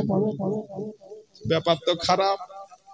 লজিক্যাল কথা তো মানতেই হবে। বুঝছে, আরে বাপ রে, তো বিরাট ব্যাপার, লেজ গুটিয়ে পালালো। তো হনুমানের জাত, ওদের বয়স হলে দেখবেন মুখখান হনুমানের মতন হয়। একটা কোন নবীর দুশ্মন মরেছে তো চেহারাতে নূর নাই, দেখা দেবে। ও এসি রুমে থাকলেও আমার সুন্নি জামাতের আলেম যারা এমনি রোদরে পুড়ে বেড়ায়, ওর চেহারাটা যতটা নূরের ছটা আছে, এসি রুমে থাকা কোন লামাজাবি দেওবন্দি ওয়াহাবিদের কোন মৌলবীর এত সুন্দর চেহারা না। বলবেন কেন? আর এদের সঙ্গে তো পাওয়ার হাউসের কানেকশন আপনার ডিসকানেকশন হয়ে আছে। কি করে জ্বলবে? খাজা গরিব নওয়াজ ভারতবর্ষের জমিনে এসেছেন, আমার নবী মুস্তফা পাঠিয়েছেন, জি যা বেটা ইসলামের খিদমত কর, ইসলামের প্রচার কর। ইসলামের প্রচার করার জন্য এসেছে আল্লাহ পাকের নবী, বিশ্ব নবীর আওলাদ, জান্নাতি ফুল, আলে রাসূল। তারপরে খাজা গরিব নওয়াজ মঈনুদ্দিন চিশতি সানজারি আলাইহি রহমাত ওয়া রিদওয়ানের জীবনী শুনতে অনেক সময়ের ব্যাপার আছে। আমি সংক্ষিপ্ত আকারে একটু বলবো। সেটা হচ্ছে কি, খাজা গরিব নওয়াজ যখন ভারতবর্ষের দিকে আসছেন, তো বেরাদারনি ইসলাম, আল্লাহর এখনো ফারিস্তারা তাকে সাহায্য করছেন, কোন রাস্তায় যেতে হবে, কিভাবে যেতে হবে, সাহায্য করেছিলেন। আমার বাপজিরা ভাইরা, এই দেখেন মুসলমান, আল্লাহ পাকের নবী মুস্তাফার আশিক, নবীর আওলাদ খাজা মঈনুদ্দিন চিশতি সানজারি আলাইহি রহমাত ওয়া রিদওয়ান, তিনি আস্তে আস্তে করে ভারতবর্ষের জমিনে আসছে। যেই সময়তে ভারতবর্ষের জমিনে আমার খাজা পাক আপনার কদম রাখতে চলেছে, ওই সময়তে ভারতবর্ষ অর্থাৎ হিন্দুস্তানের আপনার একজন বাদশা ছিল, একজন আপনার রাজা ছিল, যার নাম হচ্ছে আপনার সুবহানাল্লাহ পৃথ্বীরাজ চৌহান। এই পৃথ্বীরাজ চৌহানের মা, যাকে আপনার ওই বাদশাকে রাজমাতা বলা হতো, ওই রাজার মাকে রাজমাতা বলা হতো। তার কিন্তু অলৌকিক কিছু আপনার ক্ষমতা ছিল, তার আপনার কিছু জ্ঞান বুদ্ধি ছিল। স্বপ্নের মাধ্যমে দেখেছিল যে এমন একটা মানুষ আসবে, সেই সময়তে পৃথ্বীরাজ রাজার গোটা হিন্দুস্তানের জমিনে আপনার এমন ভাবে আপনার মান সম্মান ইজ্জত বেড়েছিল, বিরাট ভাবে তার আপনার নাম ডাক চলতেছিল। আর ওই সময়তে আল্লাহ পাকের নবী মুস্তাফার আশিক নবীর আপনার সন্তান আলে রাসূল খাজা গরিব নওয়াজ আসতেছে। তো ওই রাজমাতা বলছে, বলে বেটারে, আমি আজকে স্বপ্নের মাধ্যমে দেখেছি একজন ফকির সাহেব হিন্দুস্তানের জমিনে আসবে, আর আসার পরে আপনার তোর যত শোহরাত চলছে, চারিদিকে তোর যত নাম ডাক চলছে, আস্তে আস্তে তোর সব ধ্বংস করে দিবে, আস্তে আস্তে তোকে আপনার নিচে নামিয়ে দিবে, তোর কোন রকমের আর কোনো ক্ষমতা কাজ করবে না। এমন সময়তে খাজা পাককে রুখার জন্য হাজার হাজার সৈন্য দিয়ে বর্ডার ঘেরা হয়েছিল, তারপরে আপনার রাস্তাতে আটক করা হয়েছিল। কিন্তু আপনার খাজা পাককে বলছে, ও আপনার ফকির সাহেব, আপনি এই রাস্তা দিয়ে হিন্দুস্তানের জমিনে ঢুকবেন না। বলে কিসের জন্য? বলে রাজা পৃথ্বীরাজ চৌহান আপনার একজন দুইজন নয়, হাজার হাজার সৈন্য মোতায়েন করে রেখেছে। এই সৈন্য আপনাকে কষ্ট দিবে, এই সৈন্য আপনাকে হয়তো মেরে দিতে পারে। তো আমার খাজা পাক বলছে, শোনো, আমি যদি নিজের ইচ্ছায় আসতাম তো আমাকে মেরে দিত, আমি যদি নিজের মন মতো আসতাম তো আমাকে মেরে দিত, আমার বাপ যদি পাঠাতো তো আমাকে মেরে দিত, আমার মা যদি পাঠাতো তো আমাকে মেরে দিত। আমার মা বাপের কথাটা আমি আমার নিজের ইচ্ছাতে আসেনি। মদিনা শরীফ থেকে আমার নবী মুস্তাফা আমাকে ইসলামের তাবলীগ করার জন্য, ইসলামের খিদমত করার জন্য মুবাল্লিগে ইসলাম বানিয়ে দিয়ে আমার নবী মুস্তাফা পাঠিয়েছে। তাই আমার নবীর হুকুমে আমি হিন্দুস্তানে কদম রাখছি। আমার নবী যা যা দায়িত্ব দিয়েছে, যতদিন পালন না হবে, পৃথ্বীরাজ চৌহান তো দূরের কথা, সারা পৃথিবীর কোনো বাদশা আমাকে মারতে পারবে না। সারা পৃথিবীর কোনো বাদশা মারতে পারবে না। আচ্ছা বলেন তো, মানুষের এই যে মওত আর মানুষের হায়াত, জীবন আর মরণ আল্লাহ কেন তৈরি করেছে জানেন? আজকে আপনাদেরকে বলবো। হ্যাঁ, মায়ের জন্য দোয়া চেয়েছেন, ইনশাআল্লাহ দোয়া করব। যে যা দিয়েছেন সবার জন্যই দোয়া করব। ওয়াজটা একটু শুনেন আধ ঘন্টা দিয়ে, ইনশাআল্লাহ দোয়া যা বলবেন যে বিষয় নিয়ে সব দোয়া হবে ইনশাআল্লাহুল আজিজ। তো বেরাদার, এই মরণ আর জীবন কেন আল্লাহ তৈরি করলেন, মনে প্রশ্ন হয় না? তো আল্লাহ পাককে মুসা আলাইহিস সালাম বলেছেন, হে আল্লাহ, যদি জীবন দিলে তো মৃত্যু কেন দিলে, আর মৃত্যুই যদি দিবে তো জীবন কেন দিয়েছে? খুব ভালো করে শুনবেন, মরণ আর জীবন কেন তৈরি? সারা বিশ্বে কোন বৈজ্ঞানিক, দার্শনিক, আপনার মহাজ্ঞানী, সারা পৃথিবীতে যত doctor, master, engineer, professor, lawyer, barrister, যত রিসার্চ সেন্টার আছে, গবেষণা কেন্দ্র আছে, সব জায়গাতে গিয়ে যদি আপনি খোঁজ করেন যে মরণ আর জীবন আল্লাহ কেন বানালেন, কেউ গবেষণা করে আপনাকে বলতে পারবে না। কিন্তু আমার ঘরের, মুসলমান ঘরের একটা বাচ্চাও বলে দিবে যে আল্লাহ মরণ আর জীবনকে কেন তৈরি করেছে। জোরে বলেন না সুবহানাল্লাহ। আমার মুসলমান ঘরে যারা প্রাইমারি ছাত্র, ওই আপনার 1-2 যেমন পড়ে প্রাইমারি স্কুলে, ওই রকম ক্লাসের ছাত্র বলে দিতে পারবে যে আল্লাহ মরণ আর জীবনকে কেন তৈরি করেছেন। আমিও আপনাদেরকে বলবো, আর যে জায়গা থেকে যে রেফারেন্স বা হাওয়ালা বা এভিডেন্স দিব আপনাকে, এটা থেকে কোনো মুসলমান কাটতে পারবে না। যোগ্য যোগ্য আলেমে দ্বীন এই স্টেজে বসে আছে, হাফেজে কোরআন বসে আছে, এই পাশেও হাফেজে কোরআন বসে আছে। আমার বাপদিরা ভাইরা, আল্লাহ পাকের নবীর মুস্তাফার হুকুমে খাজা পাক হিন্দুস্তানের জমিনে আপনার কদম রাখলো।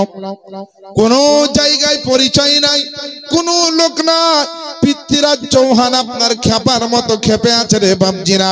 তার টেনশন বেড়ে গিয়েছে যে ফকির তো ঢুকে গেল হিন্দুস্তানের জমিনে, যত রকম রক্ষা করব মনে করলাম, কোন রাস্তা পেলাম না। সে তো আপনার প্রবেশ করে নিয়ে যায়, কোন জায়গাতে আপনার জায়গা হয় না, কেউ আপনার জায়গা দিতে চাইবে না। এমন সুমাতে খাজা গরিব নামাজ আমার একটা আপনার সুবহানাল্লাহ গাছের তলাতে ছাওয়া জায়গা দেখে তিনি আপনার 40 জন লোককে নিয়ে বসে পড়েছেন।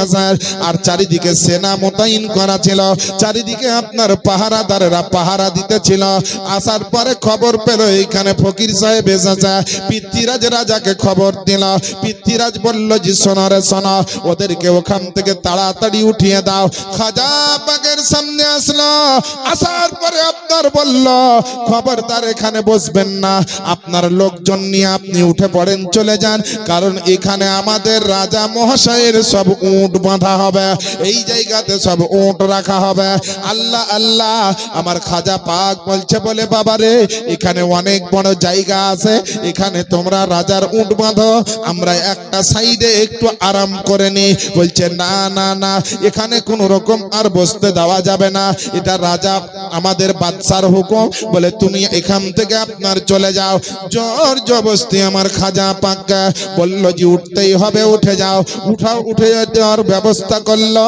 আমার খাজা পাক বলল, যখন রাজার এত জায়গার অভাব, এখানে উট যখন বসবে তো বসবে, তো বসাও, তোমার উট বসে থাকুক, আমরা চললাম।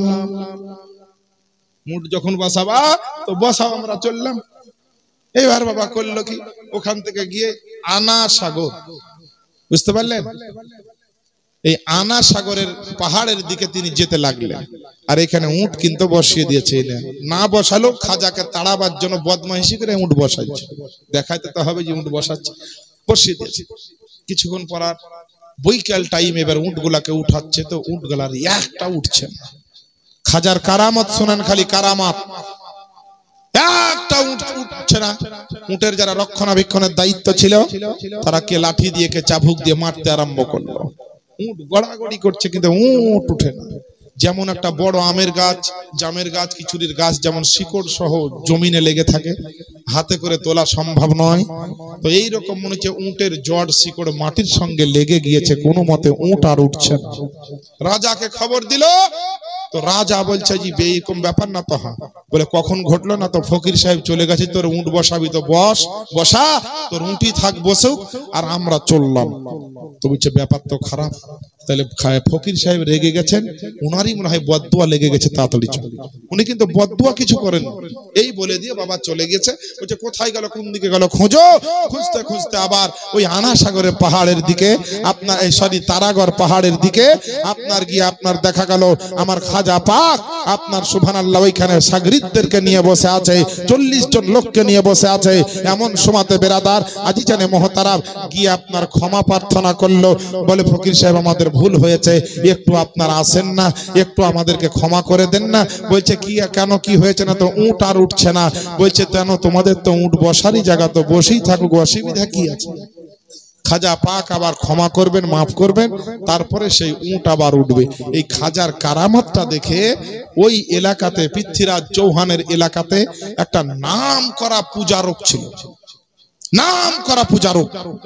যেমন ভারতবর্ষে বড় বড় আপনার মহারাজের কীর্তন শুনতে পাওয়া যায়, এরা বড় বড় ভারত কাঁপানো মহারাজ আছে হিন্দু ধর্মের, সনাতন ধর্মের।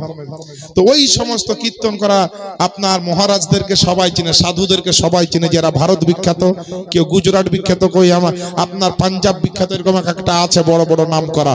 তো এইরকম আপনার সেই সময় একটা নাম করা পূজারক ছিল, ঠাকুর ছিল। ওর নাম হচ্ছে আপনার সাদি দেওয়া, এর নাম সাদি দেওয়ান। এই সাদি দেওয়ান যেমন দেখেছে এত বড় কারামাত, তার মানে এই যেমন তেমন ফকির নয়, মনে হয় এর কিছু ব্যাপার আছে। রাজার কথা রাজার উঠে শুনছে না, আর ফকিরে শুনছে।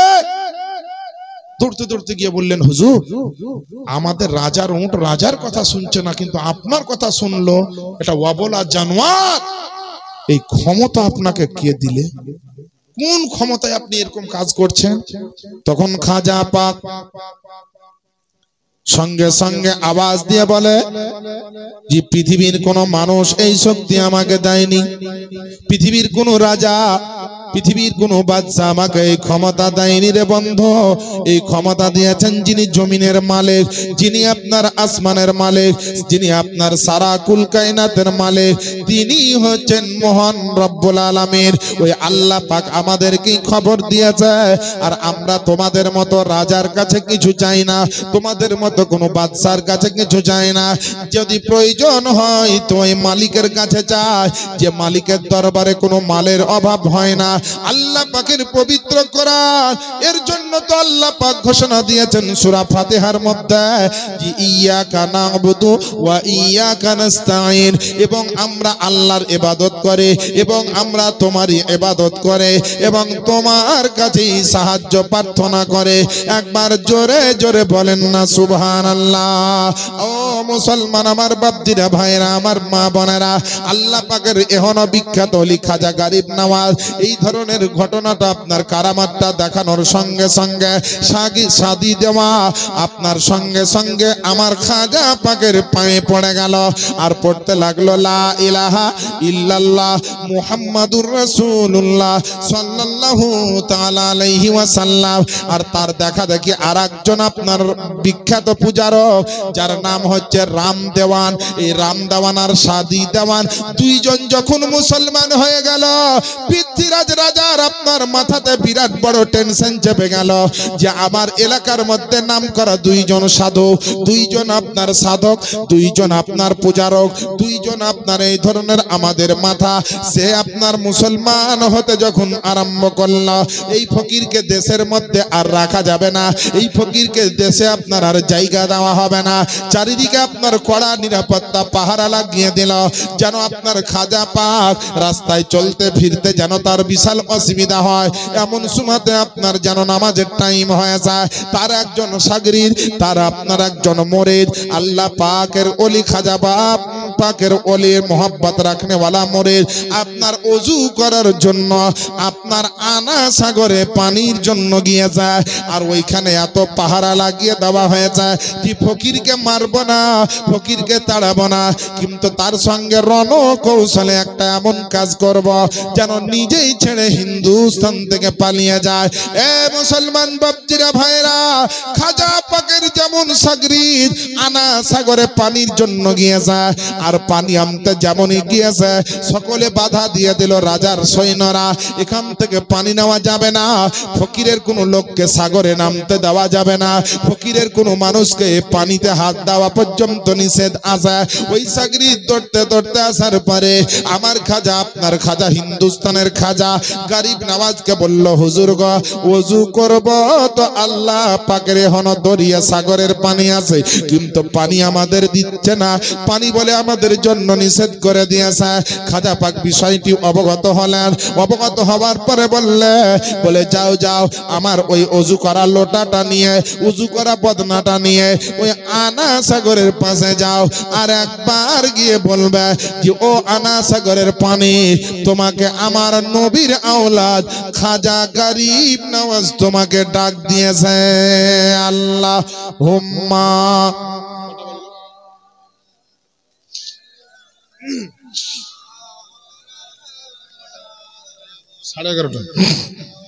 ওয়ালা আলে সাইয়্যিদানা মাওলানা মুহাম্মদ সাল্লাল্লাহু আলা মুহাম্মাদিন।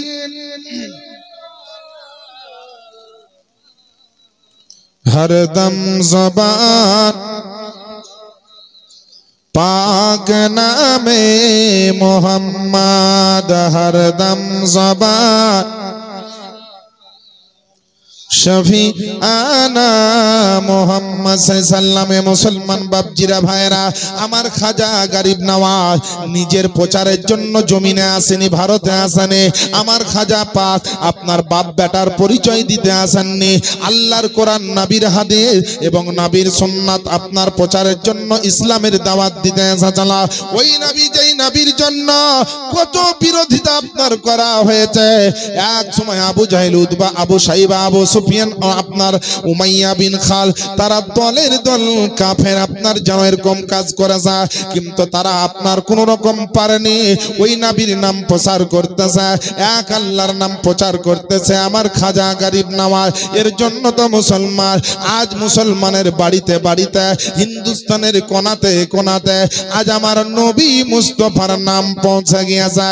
কারণ আল্লাহ পাক পৌঁছানোর দায়িত্ব আমার খাজা গরিব নওয়াজকে দিয়েছিল। খাজা গরিব নওয়াজের নেতৃত্বে প্রত্যেকটা মানুষের আপনার বাড়িতে বাড়িতে পৌঁছে যায়। মসজিদ ভেঙে ফেলা সম্ভব আছে, মুসলমানের একটা বাড়ি আপনার হয়তো ভেঙে দেওয়া সম্ভব আছে, একটা মাদ্রাসার গেটে হয়তো তালা মারা সম্ভব আছে, কিন্তু আল্লাহর কসম করে বলে হাজার হাজার কোটি কোটি মানুষের অন্তরে দিলে আমার নবীর যে মোহাব্বত গেঁথে আছে, ওখান থেকে নবীর মোহাব্বত বের করা যাবে না। যাবে? যাবে না। মুসলমান পুলিশ দিয়ে, মিলিটারি দিয়ে, আর্মি দিয়ে, বিএসএফ দিয়ে কোন রকম হবে না। যত গুলি করবে করো, রুহু বের হবে, কিন্তু নবীর মোহাব্বত বের হবে না। এ বেরাদার, নবী ছাড়া সারা পৃথিবীর জমিনে কিছুই হতো না। সারা জগতে আলো পেয়েছেন, রোশনি পেয়েছেন নবীর জন্য। এর জন্য তো আমার শাইর বলে, সারা জগৎ করিতে উজালা, এলেন মক্কায় নবী সাল্লাল্লাহু আলা। সারা জগৎ করিতে উজালা, এলেন মক্কায় নবী সাল্লাল্লাহু আলা। সারা জগৎ করিতে উজালা, এলেন মক্কায় নবী সাল্লাল্লাহু আলা। কেউ বা বলে হযরতে মুহাম্মদ, কেউ বা বলে নবী সাল্লাল্লাহু আলা। সারা জগৎ করিতে উজালা, এলেন মক্কায় নবী সাল্লাল্লাহু আলা। জোরে বলেন না সুবহানাল্লাহ। নবীর শান শুনে নবীর খাঁটি উম্মত যদি হন তো সুবহানাল্লাহ না বলে থাকতে পারবেন না। মা বোনেরা আছে গো, না পালাইছে? আছে না? আমাদের তো আবার লক্ষ্মী ভান্ডারের টাকার খুব গরম। ও তোরা স্বামীর কথাই শোনে না তো বক্তার কথা কি শুনে। তবে এই সিঙ্গাতে যত উরুষে বা জালসাতে মা বোনেরা আসে এরা খুব ভালো। এখন যদি টাকা চাই মা বোনদের কাছে তো লাইন দিয়ে দিবে টাকা থেকে। তো এখন চাইবো না, শেষ বেলায় কিছু টাকা নিব দুয়াতে অংশগ্রহণ করার জন্য। হ্যাঁ, তো বেরাদার আমার নবী যখন আগমন ঘটেছিল একটা গজলে শুনে নেন। এখানে কি বলছে আরেকটু শুনে নেন, একবার জোরে নবীর মহব্বতে বলে দেন না সুবহানাল্লাহ। আরে খুশিতে ঝুমিছে ওই কাবা ঘর, নূরেতে ভরে গেল আমিনার ঘর। হুরগালে মান হুরগালে মান হুরগালে মান ফারেস্তা আসিয়া গাঁথিছে ওই দরুদের মালা। সারা জগৎ করিতে উজালা, এলেন মক্কায় নবী সাল্লাল্লাহু আলা। সারা জগৎ করিতে উজালা, এলেন মক্কায় নবী সাল্লাল্লাহু আলা। বেরাদার ও আমার আব্বা জানেরা আম্মা জানেরা, খাজা পাকের লোটা নিয়ে আনা সাগরের সামনে গেল। যাওয়ার পরে তার সাগরিদ মুরিদ বলল, ও আনা সাগরের পানি, তোমাকে খাজা গরিব নওয়াজ ডাক দিয়েছে এসো। তো একটা ছোট্ট লোটার মধ্যে আনা সাগরের সমস্ত পানি, আনা সাগরের সমস্ত পানি যত দূর নিয়ে যত গভীরতা পর্যন্ত ছিল, যত আপনার তার পানি তার মধ্যে আল্লাহ পাক রেখেছিলেন, সমস্ত পানি যেন আপনার বাতাসের মতো উঠতে উঠতে খাজা পাকের আপনার যেন লোটার মধ্যে চলে আসলো। কিতাবের মধ্যে লেখছে, কিতাবটির নাম হচ্ছে সিরাতে গরিব নওয়াজ। এই কিতাবের আপনার লিপিবদ্ধ রয়েছে যে এমন ভাবে পানিটা আসলো যে আনা সাগরের পানি তো শুকিয়ে গেল। যত আপনার হিন্দুস্তানে ওই আপনার রাজস্থানের জমিনে এলাকা জুড়ে যত নহর ছিল, যত আপনার পুকুর পুষ্করণী ছিল, যত রকমের ঝিল এবং নদী ছিল, যত রকমের কুয়া ছিল, সমস্ত পানি যেন আপনার শুকিয়ে গেল। আর একটা কিতাবের মধ্যে পাওয়া যায় খাজা পাক আপনার পানিকে ডাক দিয়েছে বলে, প্রত্যেকটা শিশুর মা যারা আপনার ঘন্টায় ঘন্টায় বাচ্চাদেরকে দুধ পান করাতো, ওই মা পর্যন্ত আর দুধ পান করাতে পারছে না। মায়ের স্তন পর্যন্ত আপনার শুকিয়ে গিয়েছে, চারিদিকে আপনার হতভম্বতা লেগে গিয়েছে, চারিদিকে আপনার যেন তোলপাড় আরম্ভ হয়েছে, চারিদিকে আপনার যেন সবাই পানির জন্য শুরু হয়ে গেছে। পানি কোথায় গেল কোথায় গেল, সবাই বাদশাহ রাজার কাছে গিয়ে আপনার খবর শোনালো, বলে হুজুর আমাদের করোনা অবস্থা হয়েছে, করুণ বিষয় ঘটে গিয়েছে, মারাত্মক ঘটনা ঘটে গিয়েছে। বলে কি ঘটনা ঘটেছে? আনা সাগরের পানি নাই, কোন দিকে আপনার পানি পাওয়া যাচ্ছে না, মানুষ পানির জন্য পিপাসিত হয়ে আপনার ভাইল্যান্ড হতে চলেছে, কেউ যেন কারো কথা আপনার শুনছে না। আর পানি আপনার এমন একটা জিনিস রে বাবা, পানির অপর নাম হচ্ছে জীবন। ওই পানি আপনার জীবন বাঁচার সাহায্য করে। খাবার যদি 2 ঘন্টা দেরি হয় তবু আপনার থাকা যাবে, কিন্তু পিপাসা তৃষ্ণা যদি জোর লেগে যায় 1 মিনিট আপনি থামতে পারবেন না। এমন একটা জিনিস পানি, পানি নয় চারিদিকে আপনার খুব দৌড়াদৌড়ি লেগে গেল, হলকম্প লেগে গেল একদম রাজস্থানের জমি। ইয়ে হলো তো হলো কি, হচ্ছে তো হচ্ছে কি, সুবহানাল্লাহি ওয়া বিহামদিহি। রাজা বাদশা সব দেখছে, ব্যাপার তো খুব খারাপ। খাজা পাকের কাছে এসে বলল, বাবা যা হয়েছে ভুল ত্রুটি আবার মাপ চাইছে। কে? রাজা বাদশার সব লোক আবার মাপ চাইছে, হুজুর ভুল হয়েছে মাফ করে দেন। বলছে ভুল হয়েছে মাফ করে দেন মানে? বলছে ওই যে পানি সব শুকিয়ে গেছে, যে পানি তো আমি আনিনি আর আমার কাছ থেকেও নিয়ে আসি। তো বাবা ওই রামদেব আর কি বলছে সাদি দেও, এদেরকে বলা হলো যে বাবারে একটা কাজ করো, একটা ওই সুন্দর করে ওই আমার লোটা থেকে কিছু পানি নিয়ে গিয়ে আনা সাগরে ঢেলে দাও। খাজার কারামাত শুনে কিতাবে লিখছে যে কিছু পানি, পুরা পানি না, কিছু পানি নিয়ে গিয়ে সুবহানাল্লাহি ওয়া বিহামদিহি আনা সাগরে ঢেলে দেওয়া হলো। যেমনই আপনার আস্তে আস্তে সময়গুলো রাত্রি অতিবাহিত হতে চলছে, আর যেমন যেমন সময় যাচ্ছে তো আনা সাগরের পানি অটোমেটিক বাড়তে আছে। একদিনের ভিতরে ওই পানি আপনার যেন আবার পানিতে টলমল করতে লাগলো, পানিতে আপনার ঠাটা মারতে লাগলো, ঢেউ খেলতে লাগলো। সাগরের পানি যেইভাবে ছিল, বেরাদারনি ইসলাম আহলে সুন্নাত ওয়াল জামাতের লোক ঈমান শক্ত মজবুত করলেন। অনেক শিয়াপন্থী বলে যে আমার ইমামে হোসাইন কারবালার প্রান্তরে ফুরাত নদীর পানি পায়নি, এত চেষ্টা করেছিল, জীবন চলে গেছে, তীরের আঘাত খেয়ে, বল্লমের আঘাত খেয়ে, তলোয়ারের আঘাত খেয়ে, কিন্তু ইমাম হোসাইন আমার পানি পায়নি। কিন্তু না, আমার ইমাম হোসাইন তিনি সবুরের ধৈর্যর পরীক্ষা দিয়েছে, গোটা বিশ্ববাসীকে দেখিয়েছে যে গোটা দুনিয়া যদি ছাড়তে হয়, এমনকি পানির পিপাসাতে যদি জীবন দিয়ে দিতে হয়, তবুও কাউকে ইমাম দিয়ে দিও না। এর জন্য ইমাম হোসাইন একবার পানি চাইনি। ইমাম হোসাইনের পোতা হচ্ছে খাজা গরিব নওয়াজ, ইমাম হোসাইনের নাতি হচ্ছে খাজা মঈনুদ্দিন চিশতি। এ যদি ভারতের জমিনে আনা সাগরকে ডাকার কারণে সমস্ত সাগরের পানি ইমাম আপনার খাজা গরিব নওয়াজের লোটাতে চলে আসতে পারে, তো কসম খোদার, ইমাম হোসাইন যদি কারবালার প্রান্তরে পানি চাইতো, তো ফুরাত নদীর পানি কেন, হাউজে কাউসারের পানি আমার হোসাইনের কদমে চলে আসতো। তো জোরে বলেন না সুবহানাল্লাহ। আমার বাপজিরা ভাইরা, ওই হোসাইনি বংশের সন্তান হচ্ছে আমার খাজা পাক। এ খাজা পাকের যদি এত পাওয়ার হয়, তো খাজা পাকের নানার কি পাওয়ার হতো? খাজা পাকের যদি এ শান হয়, তো খাজা পাকের দাদার কি শান হতে পারে? ওই খাজা পাক যখন এরকম কারামতি দেখিয়ে দিল, এই কারামাত যখন দেখতে পেল সবাই, অলৌকিক দৃশ্য যখন দেখলো সবাই, আরো বেশ কিছু মানুষ মুসলমানের দলে চলে আসলো। মুসলমানের দলে আবার চলে আসলো। রাজার কিন্তু ঘুম হয় না, বিরাট টেনশনে, কি করা যায়, কি করে রুখবো ফকিরকে, ফকিরকে কি করে বাঁচাবো? এখনকার মতো তিনতলা চারতলা বাড়ি করার মতো ফকির না, ও ফকির ছিল আলাদা ফকির। এখন যারাকে ফকির বলে সেই নিজেই ফকির।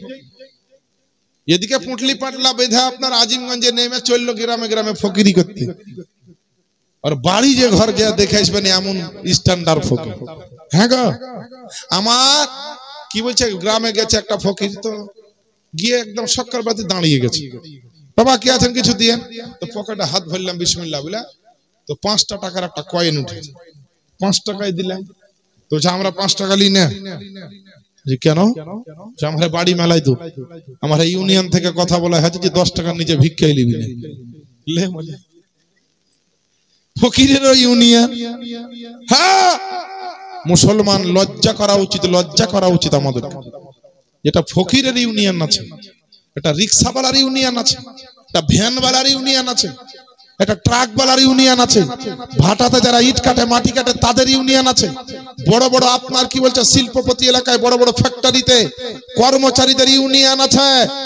একজনকে আক্রমণ করলে সমস্ত কর্মচারী ফ্যাক্টরিতে স্ট্রাইক করে বসে যে আমাদের দাবি মানতে হবে, না হলে পারে হবে না। কিন্তু বেরাদার, আজ লজ্জার বিষয়, মুসলমানের বাড়িতে বাপের সঙ্গে বেটার মেল নাই, ভাইয়ের সঙ্গে ভাইয়ের মিল নাই, স্ত্রীর সঙ্গে স্বামীর মেল নাই, শ্বশুরের সঙ্গে শাশুড়ির মেল নাই, তারপরে বউর সঙ্গে বৌমার সঙ্গে শাশুড়ির মেল নাই, আত্মীয় স্বজনের সঙ্গে আত্মীয় স্বজনের মেল নাই। আমার বাপজিরা ভাইরা, এইভাবে পিছাতে পিছাতে, এইভাবে ইউনিটিটা নষ্ট করতে করতে, এইভাবে মেজরিটিটা শেষ হয়ে গেল। এর জন্য মুসলমান দুর্বল হয়েছে। মুসলমান টাকাতে দুর্বল হয়নি, মুসলমান লেখাপড়ায় দুর্বল হয়নি, মুসলমান ব্রেনে দুর্বল হয়নি। মুসলমানের যে ইউনিট থাকা দরকার এটা নাই বলে তারা দুর্বল। মুসলমানের ভিতরে যে মেজরিটি দরকার, এই মেজরিটিটা আমরা নিজেই নষ্ট করেছি। এর জন্য আজ মুসলমান দুর্বল। কিন্তু বেরাদার, যদি শক্ত হতে চান, যদি সত্যিকারী অধিকার পেতে চান, আল্লাহ রসুলের উপরে ভালোবাসা, ঈমান, আকীদা রেখে আপনার ঝামেলা ঝঞ্ঝট কিচ্ছু করার দরকার নাই। আপনি মসজিদ আবাদ করতে চান, মসজিদ বাঁচাতে চান, মসজিদকে আবাদ করেন। মাদ্রাসা বাঁচাতে চান, মাদ্রাসাকে আবাদ করেন। খানকা বাঁচাতে চান তো খানকাকে আবাদ করেন, মুসলমান নিজের ঘরকে বাঁচাতে চাও তো ওই ঘরে আল্লাহর কোরআন এবং তুমি আল্লাহর জন্য নামাজ পড়ো। যে ঘরে নামাজ চলবে, যে ঘরে খোদার কালাম তেলাওয়াত হবে, ওই ঘরের উপরে যদি আক্রমণ হয়, ওই ঘরের উপরে বালা মুসিবত আসে, ওই ঘরের উপরে যদি কোনো দুশ্মনী আসে, ওই ঘরের ভিতরের দিকে যদি কোনো হাসেদ তাকায়, তো আল্লাহ পাকের কোরআন বলছে, নবীর হাদিস বলছে যে বড় বড় বালা মুসিবতকে আল্লাহর রহমত আর বরকতে আপনার রুখে দাঁড়িয়ে যাবে। একটা হাদিস শোনো, কিতাবটির নাম হচ্ছে মুকাশাফাতুল কুলুব। এই কিতাবে লেখা আছে কোন মুসলমানের বাড়ির সামনে গেটে যদি বিসমিল্লাহ শরীফ লেখা থাকে, ওই বাড়িতে কোনো ধরনের বড় বালা মুসিবত ঢুকতেই পারবে না। একটা উদাহরণ শুনেন, ফেরাউনের নাম শুনেছেন না শুনেননি? মুসা নবীর জামানায় ছিল। মুসা নবীর জামানায় একটা ফেরাউন বলে লোক ছিল, বিরাট বাদশা। তো ওই ফেরাউনের বিরাট বড় বড় বিল্ডিং ছিল, গোটা এলাকার বাদশা, গোটা দুনিয়ার বাদশা তখন। তো ফেরাউন বাদশা করেছিল কি, বড় বড় ইমারতে আপনার মেন গেটে বিসমিল্লাহির রহমানির রহিম দিয়ে সে লেখা করিয়েছিল মিস্ত্রিকে দিয়ে, খোদাই করে লেখা ছিল। 3 থেকে 4 বার 5 বার পর্যন্ত মুসা নবী তাকে ইসলামের দাওয়াত দিল, ওই একবারও গ্রহণ করলো না, অ্যাকসেপ্ট করলো না। বরং শেষ বেলাতে আল্লাহ নিজেই নিজেকে দাবি করল, সে নিজেকে নিজে আল্লাহ দাবি করলো। নাউজুবিল্লাহ মাযাল্লাহ। এত বড় জঘন্য পাপী যে নিজেকে আল্লাহ দাবি করলো, যে আল্লাহ বলে কেউ নাই, আমি আল্লাহ, আস্তাগফিরুল্লাহ রাব্বি মিন কুল্লি যামবি ওয়া আতুবু ইলাইহি। তো যখন আল্লাহ দাবি করলো, তো একজন রাসূল, একজন পয়গম্বর, একজন নবী মুসা আলাইহিস সালাম তিনি রাগান্বিত হয়ে তার উপর ক্ষিপ্ত হয়ে ওখান থেকে চলে গেলেন। রাস্তাতে যেতে যেতে গিয়ে আল্লাহ পাকের সঙ্গে কালাম করার জন্য তুর পাহাড়ে চলে গেলেন। আর তুর পাহাড়ে যাওয়ার পরে আল্লাহকে আওয়াজ দিয়ে বলে, হে রব্বুল আলামিন, যে ফেরাউন এত বড় জঘন্য পাপী, এত বড় নোংরা পাপী, এর উপরে আল্লাহ তোমার গজব নাজিল করো, আর এর বাড়ি ঘরকে ভেঙে চুরমার করে দাও। এর বাড়িকে কেন এখনো আল্লাহ রেখেছো? বড় বড় ইমারতকে ধ্বংস করে দাও। এই যেন বুঝতে পারে যে আল্লাহ বলে একজন আছে। তো আল্লাহ পাক আওয়াজ দিয়ে মুসাকে বলছে, হে আমার মুসা নবী শোনো, আমি ফেরাউনের ঘর বাড়িকে, ফেরাউনের ইমারতকে আমি আগেই ভেঙে ধ্বংস করে দিতাম, কিন্তু আমি আল্লাহ পাক আজ পর্যন্ত আমাকে মানে না, তোমাকে মানে না, নবী ও রাসূলকে মানে না। আমি আল্লাহ পাক তোমাকে যে কিতাব দিয়েছি, এই কিতাবকেও ফেরাউন মানে না। কিন্তু বেরাদার আজিজানে মুহতারাম, আল্লাহ আওয়াজ দিয়ে আপনার মুসাকে শোনাচ্ছে, মুসা পয়গম্বর আলাইহিস সালামকে, যে হে আমার নবী, তার বাড়ি ঘর এখনো টিকে আছে, এখনো ভাঙছি না। তার কারণ হচ্ছে তার বাড়ির গেটে বিসমিল্লাহির রহমানির রহিম লেখা। এবার আপনারা বলুন, যদি একজন টেক্কা মার্কা কাফের মুশরিক বেদিন জঘন্যতম পাপী যদি আল্লাহর নাম বিসমিল্লাহ শরীফ লিখে রাখার কারণে ফেরাউনের বাড়ি বাঁচতে পারে, ফেরাউনের বাড়ির হেফাজত হতে পারে, আমরা মুমিন মুসলমান, নবীর চাহানেওয়ালা, দরুদ পড়া সালাম পড়া ব্যক্তি, কোরআন ও হাদিসকে মান্যওয়ালা ব্যক্তি, আল্লাহর ওলিকে মান্যওয়ালা ব্যক্তি, আমরা খাঁটি নবী মুস্তাফার শ্রেষ্ঠ নবীর শ্রেষ্ঠ উম্মত, যদি আমরা বাড়ির গেটে বিসমিল্লাহ শরীফ লিখে দিই, তো আমার বাপজিরা ভাইরা, আমাদের বাড়ি ঘরে বালা মুসিবত থেকে, দুশমনের দুশমনি থেকে, হাসেদিনদের হাসাদ থেকে, শত্রুদের শত্রুতা থেকে, না আপনার নোংরা কাজ থেকে এবং বদ আসার বদ নজর থেকে, বলেন আমাদের বাড়ি বাঁচবে না বাঁচবে না আপনারা নিজেই ভাবেন। আমার বাপজিরা ভাইরা, ফেরাউন খেপে, পৃথ্বীরাজ চৌহান খেপে গেছে, কি করা যায়? ফকিরের ব্যবস্থা করতে হবে।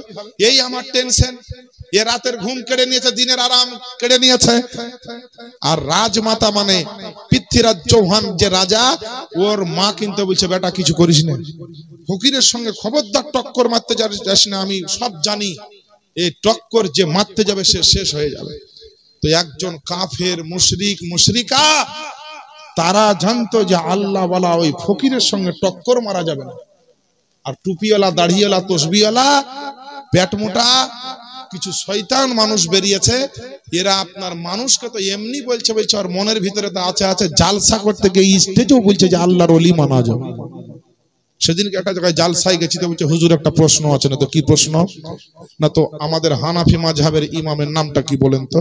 না তো সাইয়েদানা নোমান বিন সাবিত ইমামে আজম আবু হানিফা রহমাতুল্লাহ আলাইহি। তো বলছে ওই ইমামে আজম আবু হানিফাকে মানা যাবে না, তাই বলছে। না তো কে? না তা আমাদের গ্রামের ইমাম সাহেব, আমাদের গ্রামের ইমাম সাহেব বলেছে যে ইমামে আজমকে মানা যাবে না, ডাইরেক্ট আল্লাহকে মানতে হবে, নবীকে মানতে হবে, আর আল্লাহর কোরআনকে মানতে হবে, আর ওই ইমাম টিমাম মানা যাবে না। তাই নাকি? না তো লোকটা কিন্তু শিক্ষিত লোক, ভালো করে প্রশ্নটা রেখেছে। তো আমি ওনাকে রাগারাগি কোনো কথা না বলে, দাঁত ভাঙা কিছু জবাব না দিয়ে, যেন ওর দাঁতটা না ভাঙে, যেন বুঝতে পারো, আমি বললাম আচ্ছা বলেন তো, ইমামে আজম আবু হানিফা রহমাতুল্লাহ আলাইহি স্বপ্নের মাধ্যমে আল্লাহকে 100 বার দিদার করেছে। যে ইমামে আজম আবু হানিফা রহমাতুল্লাহ আলাইহি যে জায়গাটায় শহীদ হয়েছিলেন, ওই জায়গাটাতে কোন কিতাব লিখছে 30,000 বার, কোন কিতাব লিখছে ৭৪,000 বার কোরআন খতম করেছে। যে ইমামে আজম মক্কাতে হজ করতে গিয়ে 2 রাকাত কাবা শরীফের ভিতরে নামাজ পড়েছে, আর ওই কাবার ভিতরে বা বাইরে সামনে যেটাই হোক মতভেদ আছে, তো ইমামে আজম 2 রাকাত নামাজে 1 খতম কোরআন তেলাওয়াত করেছেন। যে ইমামে আজম সম্পর্কে লেখছে যে ইমামে আজম 10 লক্ষ হাদিসের তিনি হাফিজ ছিলেন। জোরে বলেন না সুবহানাল্লাহ। যে ইমামে আজম এত বড় একটা ইসলামের বৈজ্ঞানিক, ইসলামিক বৈজ্ঞানিক, তিনি যে দুনিয়ার বৈজ্ঞানিকেরা তো চাঁদে যাওয়া নিয়ে গবেষণা করে, আর আমার ইমামে আজম তিনি জান্নাতে যাওয়া নিয়ে তিনি গবেষণা করেছেন। আমরা কোরআন পড়ে কোরআনের একটা কিছু বুঝলাম না, আর ইমামে আজম কোরআন পড়ে হাজার হাজার মশলা বের করেছেন, যে মশলার প্রতি আজকে হানাফি মাযহাবের লোক চলছে। তো আমি বললাম হ্যাঁ গো, এত বড় ইমামে আজম, যার কথা তাওরীত শরীফে আছে, যার কথা আমার নবী ইঙ্গিত ইশারায় বুঝিয়ে দিয়ে গেছেন, যার বাপের নাম হযরতে আলী ইঙ্গিত করেছেন, দেখিয়েছেন, যার এরকম তাবেঈন তিনি ব্যক্তি সাহাবীদেরকে দেখেছেন, এত বড় একটা হাদিসের হাফেজ, এত বড় আল্লাহ ওয়ালা, এহনো মুজতাহিদ ব্যক্তি, কাশফুল গুম্মা, ইমামুল আইমা, এহনো সিরাজুল উম্মাহ, নবীর উম্মতের যাকে চিরাগ বলা হয়েছে, ওই ইমামে আজমকে যদি না মানা যায়, তো ওই বেরাদারনি ইসলাম, ওই ভাতাখোর ইমাম, ওই মসজিদের চাঁদার ডাব্বা চোরনা কি বলছিল একজন বক্তা কিছুদিন আগে, রাগে আমিও বলে ফেললাম বেরাদার, ওই 3,000 টাকা করে মাসে মাসে ভাতা খাওয়া, আর পরের বাড়ির পরোটা আর লুচি খাওয়া, আর 30 দিনে আপনার 28 দিন মাছ মাংস দিয়া ভাত খাওয়া, ওই ইমামটাকে মানা চলবে? ওকে যা বলবেন যে যদি ইমামে আজমকে মানা না যায়, তো তোমার মতন ভাতাখোর ইমামকে মানা যাবে না, তুমি বাড়ি হাঁটো। বলেন আপনারা, হাই স্কুলের মাস্টারকে যদি মানা না যায়, কলেজের প্রফেসরকে যদি মানা না যায়, তো খিচড়ি রাঁধা স্কুলে যে ঝাড়ু দেয় তাকে মানা যাবে? জি মুসলমান, জি না মুসলমান, খুব রণকৌশলে মানুষের ঈমানকে নষ্ট করা হচ্ছে। খুব বুঝবেন কোন জায়গায় বলছে দরুদ পড়া যাবে না, সালাম পড়া যাবে না, জানাজার পরে দোয়া করা যাবে না, হালুয়া রুটি করা যাবে না, ওদের কাছে সবই না জায়েজ হারাম। আর কিছু আমার মুসলমান ঘরের সুন্নি সমাজের হানাফি ঘরের ছেলে মেয়ে উঠেছে, এরা বাংলা জেনারেল শিক্ষিত, চল মাদ্রাসা যাব না, মসজিদে যাব না, মৌলবীর কাছে যাব না, বড় মোবাইল আছে, বলছে গুগল সার্চ কর, ইউটিউব সার্চ কর, যেটা দরকার ওখান থেকে যান। কিন্তু যারা সার্চ করেন তারা ভালো করে শুনুন, যত রকমের অ্যাপস উঠেছে গুগলে, প্লে স্টোরে, যত বাংলা হাদিস, উর্দু হাদিস, এই সমস্ত হাদিসগুলো হচ্ছে লামাঝাবি ওয়াহাবিদের হাদিস। আর এরা আমেরিকার ডলার খেয়ে, সৌদি আরবের জাকাতের টাকা খেয়ে বড় লোক কোটিপতি হয়েছে, আর ঠান্ডা মাথায় এসি ঘরে বসে বসে ওই হাদিসের কিতাব থেকে মেন হাদিসগুলোকে কেটে ছেটে বাদ দিয়ে ওরা ওদের মতো করে অ্যাপস তৈরি করে পাঠাচ্ছে, আর লোড দিচ্ছে, ডাউনলোড আপলোড দিচ্ছে, যাতে ওই বইগুলা পড়ে খুব সহজে মানুষের ঈমানটাকে নষ্ট করে দেওয়া যায়। পড়েন গাজান, যত পারবেন পড়েন, আর যত পারবেন ঈমান নষ্ট করেন, জান জাহান্নামে। আমার মৌলবীদের কথা শুনবেন না, আলেমদের কথা শুনবেন না। খাজা গরিব নামাজের সভা, আপনি উরুস মোবারকের কি বলছে কারামাত সম্পর্কে শুনছেন। একজন আল্লাহর ওলি কবরে কিভাবে জীবিত থাকে আপনাদেরকে শোনাবো। খাজা গরিব নামাজের বাদে লেগে গেল, বলছে একে জব্দ করতে হবে। তো বিরাট দূরে একটা লোক, আপনার কি বলছে একটা বিরাট বড় জাদুঘর ছিল, যাকে সামরি বলা হতো। সামরি কোন জাদুঘরকে বলা হয় কেতাবে লিখছে, সামরি জাদুঘর মানে যেমন ধরেন ভারত পাকিস্তান মানে টোটাল এশিয়া মহাদেশের মধ্যে যে কোনো বিষয়ে যে সবচাইতে উচ্চ পর্যায়ের লোক, ডাক্তারিতে হোক, ইঞ্জিনিয়ারিতে হোক, যে কোনো বিষয়ে তার যে মর্যাদা, তো ওই এলাকায় আফ্রিকা জঙ্গলে সবচাইতে বড় বড় জাদুঘর পাওয়া যেত। তো আফ্রিকার জঙ্গল থেকে স্পেশাল সার্টিফিকেট প্রাপ্ত একজন জাদুকর ওই পৃথ্বীরাজ রাজা চৌহানের এলাকায় মানে যুগে ছিল ভারতের হিন্দুস্তানের জমিনে, যার নাম হচ্ছে অজয় পাল জাদুকর। খুব ভালো করে শুনুন, একে খবর দিয়ে পাঠালো যে তাড়াতাড়ি আই তো ফকিরকে জব্দ করতে হবে। এবার রাজা হাতে ডেকেছে, প্রধানমন্ত্রী ধরেন ডেকেছে, কে যাবে না ডাকে শুনে। এ রাজার ডাক শুনে বেরাদার একবারে তলপি তাপড়া গোছিয়া হুমড়া চুমড়া হয়ে চলে এলো। ঢোকার পর আসার বলছে কি ব্যাপার, রাজাকে সব খুলে বললো যে এই অবস্থায় ফকির সাহেব এরকম করছে, আর এতটা লোক আছে, একে জব্দ করতে হবে, তাই নাকি না? তো কেতাবে লিখছে জাদু থেকে 700টা সাপ, 500 তার ছাত্র আর 700 খানা আপনার জাদু লাঠি পাথর অস্ত্র তৈরি করলো। কার সঙ্গে লড়াই করার জন্য? খাজা পাকের জন্য। তো যখন খাজা পাকের উপরে আক্রমণ করছে তখন বেরাদার আমার খাজা গরিব নওয়াজ আল্লাহু আকবার বলে দাঁড়িয়ে গিয়েছে। কিসে? নামাজে। এই নামাজ যেমনই শুরু করেছে আর নামাজ চলতে আছে, তার শাগরিদ সৈন্যরা সুবহানাল্লাহ তার মুরিদ খাদিমেরা নামাজ পড়ছে এক আল্লাহর নামে, আল্লাহু আকবার বলে সাজদায় মাথা নিচু করে দিয়েছে। আর ওই সময়তে আপনার জাদুঘরেরা গিয়ে অজয় পাল জাদুঘর আমার খাজা পাককে শেষ করার জন্য রাজা বলেছে ওকে নিস্তনাবুদ করে দিতে হবে, আর সমস্ত লোকজনকে আপনার শেষ করে দিতে হবে, সমস্ত লোকজনকে আপনার মেরে আপনার খতম করে দিতে হবে। কিন্তু না না, আমার আল্লাহ পাক যাকে রুজি দিবেন তাকে কেউ কেড়ে নিতে পারবেন না, আল্লাহ পাক যাকে জীবন দিবে তাকে কেউ মারতে পারবে না, আর আল্লাহ পাক যাকে মওত দিবে পৃথিবীর কোনো ডাক্তার তাকে আপনার বাঁচাতে পারবে না। অজয় পাল জাদুঘর বিভিন্ন রকমের সাপ আপনার খাজা পাকের দিকে ছেড়ে দিল, বিভিন্ন রকমের জাদুর পাথর আপনার ছেড়ে দিল, আর সবাই গিয়ে আক্রমণ করবে কি তার যে 400 500 700 জন সাগরিদ মুরিদ যায় আছে তার আপনার বেরাদার তার সহচারী দলের লোক ওই সমস্ত জাদু আপনার ঘুরে ঘুরে তার নিজের লোকের উপরে পড়ছে, পাথরগুলা নিজের লোকের উপরে পড়ছে, সাপগুলা ঘুরে এসে তার নিজের লোককেই কামড় মারছে। অজয় পাল জাদুঘর আপনার অবাক হয়ে গেল। পৃথিবীর জমিনে আমাকে সামরি জাদুঘর বলে আখ্যায়িত করা হয়েছে। আফ্রিকার জঙ্গল থেকে জাদুর সিস্টেমে বিএড ট্রেনিং প্রাপ্ত আমি, তবুও কেন আমার এই জাদু আপনার উল্টো কাজ করছে? পৃথিবীর কাছে আপনার আল্লাহর ওলির কারামাতের কাছে আপনার সামরি জাদুঘরের জাদু কিন্তু কাজ করছে না, সমস্ত জাদু আপনার ফেল হয়ে গেল, সমস্ত ইস্তেদরাজ আপনার ফেল হয়ে গেল, কোনো মতে কাজ করছে না। তার লোকজন আপনার বিভিন্ন রকমের আহত হয়ে গেল, বিভিন্ন রকমের খামখুটা হয়ে গেল, সবশেষে সবাই আপনার যেন নিজের জান বাঁচার জন্য দৌড় লাগালো। অবশেষে একখানা আপনার পাথর যেন লম্বা চওড়া পাথর আপনার খাজা পাকের দিকে চালালো, এমন তার জাদুর যত মেন শক্তি ছিল সমস্ত শক্তি লাগিয়ে দিয়ে মন্ত্রতন্ত্র পড়ে দিয়ে ওই পাথরখানা পাঠিয়ে দিয়েছে। আপনার অনেক ভারী অনেক ওজনওয়ালা পাথরখানা হাওয়াতে আপনার বাতাসে উঠতে উঠতে আমার খাজা পাকেরকে মারার জন্য যাচ্ছে। আর নামাজ কমপ্লিট হয়েছে, আর সমস্ত আপনার খাদিম মুরিদরা দেখতে পাচ্ছে যে আমার খাজা পাকের উপরে একটা লম্বা চওড়া পাথর যেন ধীয়ে আসছে। সবাই হাই হাই করে আওয়াজ দিয়েছে, হুজুরটা কি আসছে দেখেন না একবার।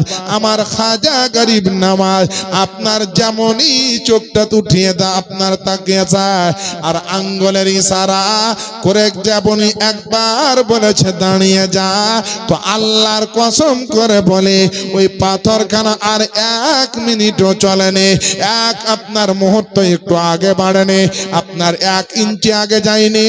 ওই পাথরটা আল্লাহ পাকের হুকুমে ওই সন্ন্যর উপরে দাঁড়িয়ে গেছিল।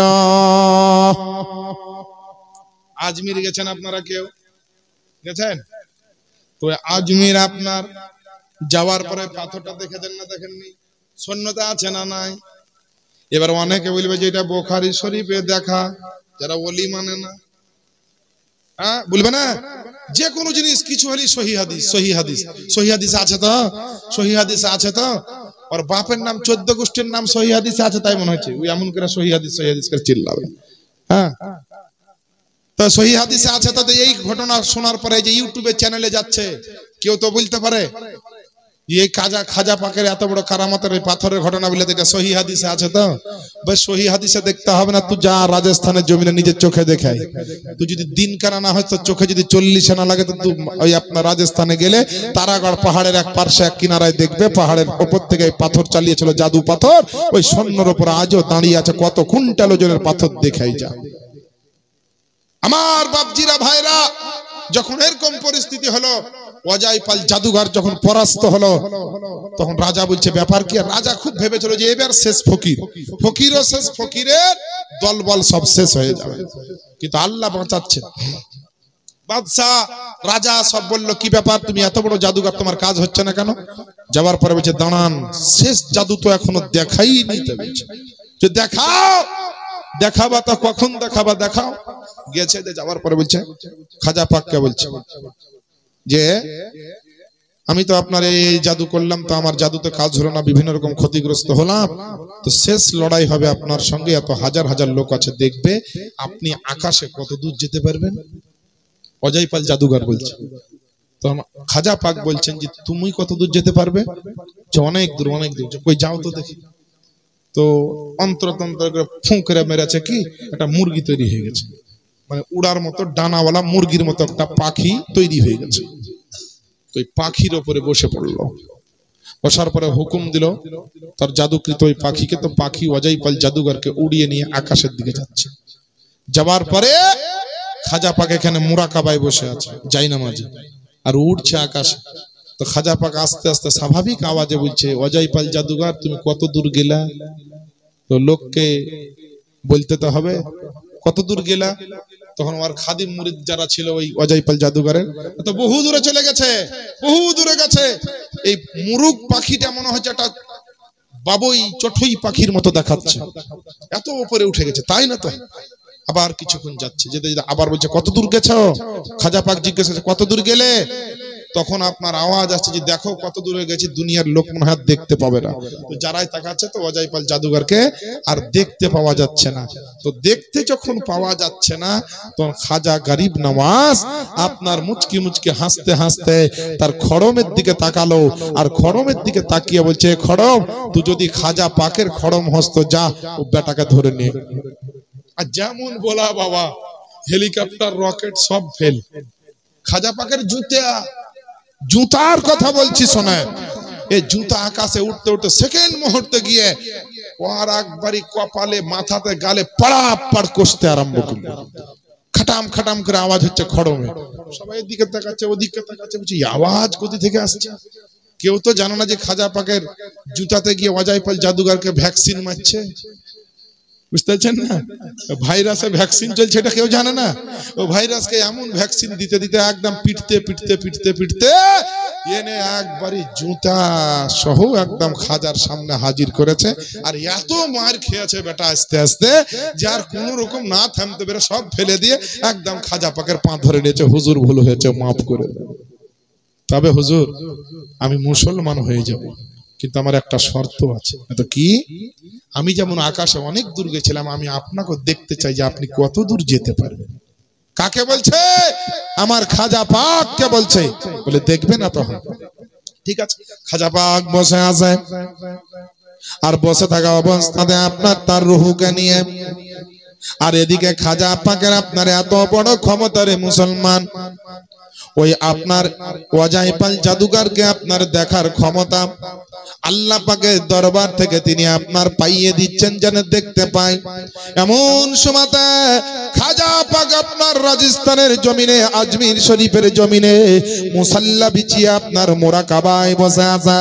আর খাজা পাকের রূহ আপনার চলতে আরম্ভ করলো। আপনার যেতে যেতে আপনার আসমান যেন আপনার কিনারায় গিয়ে পৌঁছে গেছে। আর অজয়পাল জাদুঘর বলছে হুজুর আর কত দূর যাবেন, হুজুর আর কত দূর যাবেন? আর রূহ আগে জিজ্ঞেস করতে যায়, বলে কত দূর যাই দেখো, আসমানের সামনে গিয়ে যায়। আসমানকে বলছে, আসমান একটু তোমার দরজাটা খুলে দাও, আমি আওলাদে রাসূল জান্নাতি ফুল আমি নবী মুস্তাফার একজন আওলাদ। খাজা পাকের এখন আপনার রুহুর যখন আবেদন হলো, আল্লাহর দরবারে ট্রান্সফার করা হলো, আল্লাহর দরবার থেকে সেকেন্ড মুহূর্তে অর্ডার পাস হলো, তারপরে দরজা খুলে দেওয়া হলো। যখনই খাজা পাকের রূহ প্রথম আসমানের দরজা দিয়ে প্রবেশ করতে চায়, আপনার অজাইপাল জাদুঘরের রূহটা যেমনই যেতে যাবে, সঙ্গে সঙ্গে আপনার বাধা পড়ে গেল, এখানে কোন রকম নাপাক রূহ যাবে না।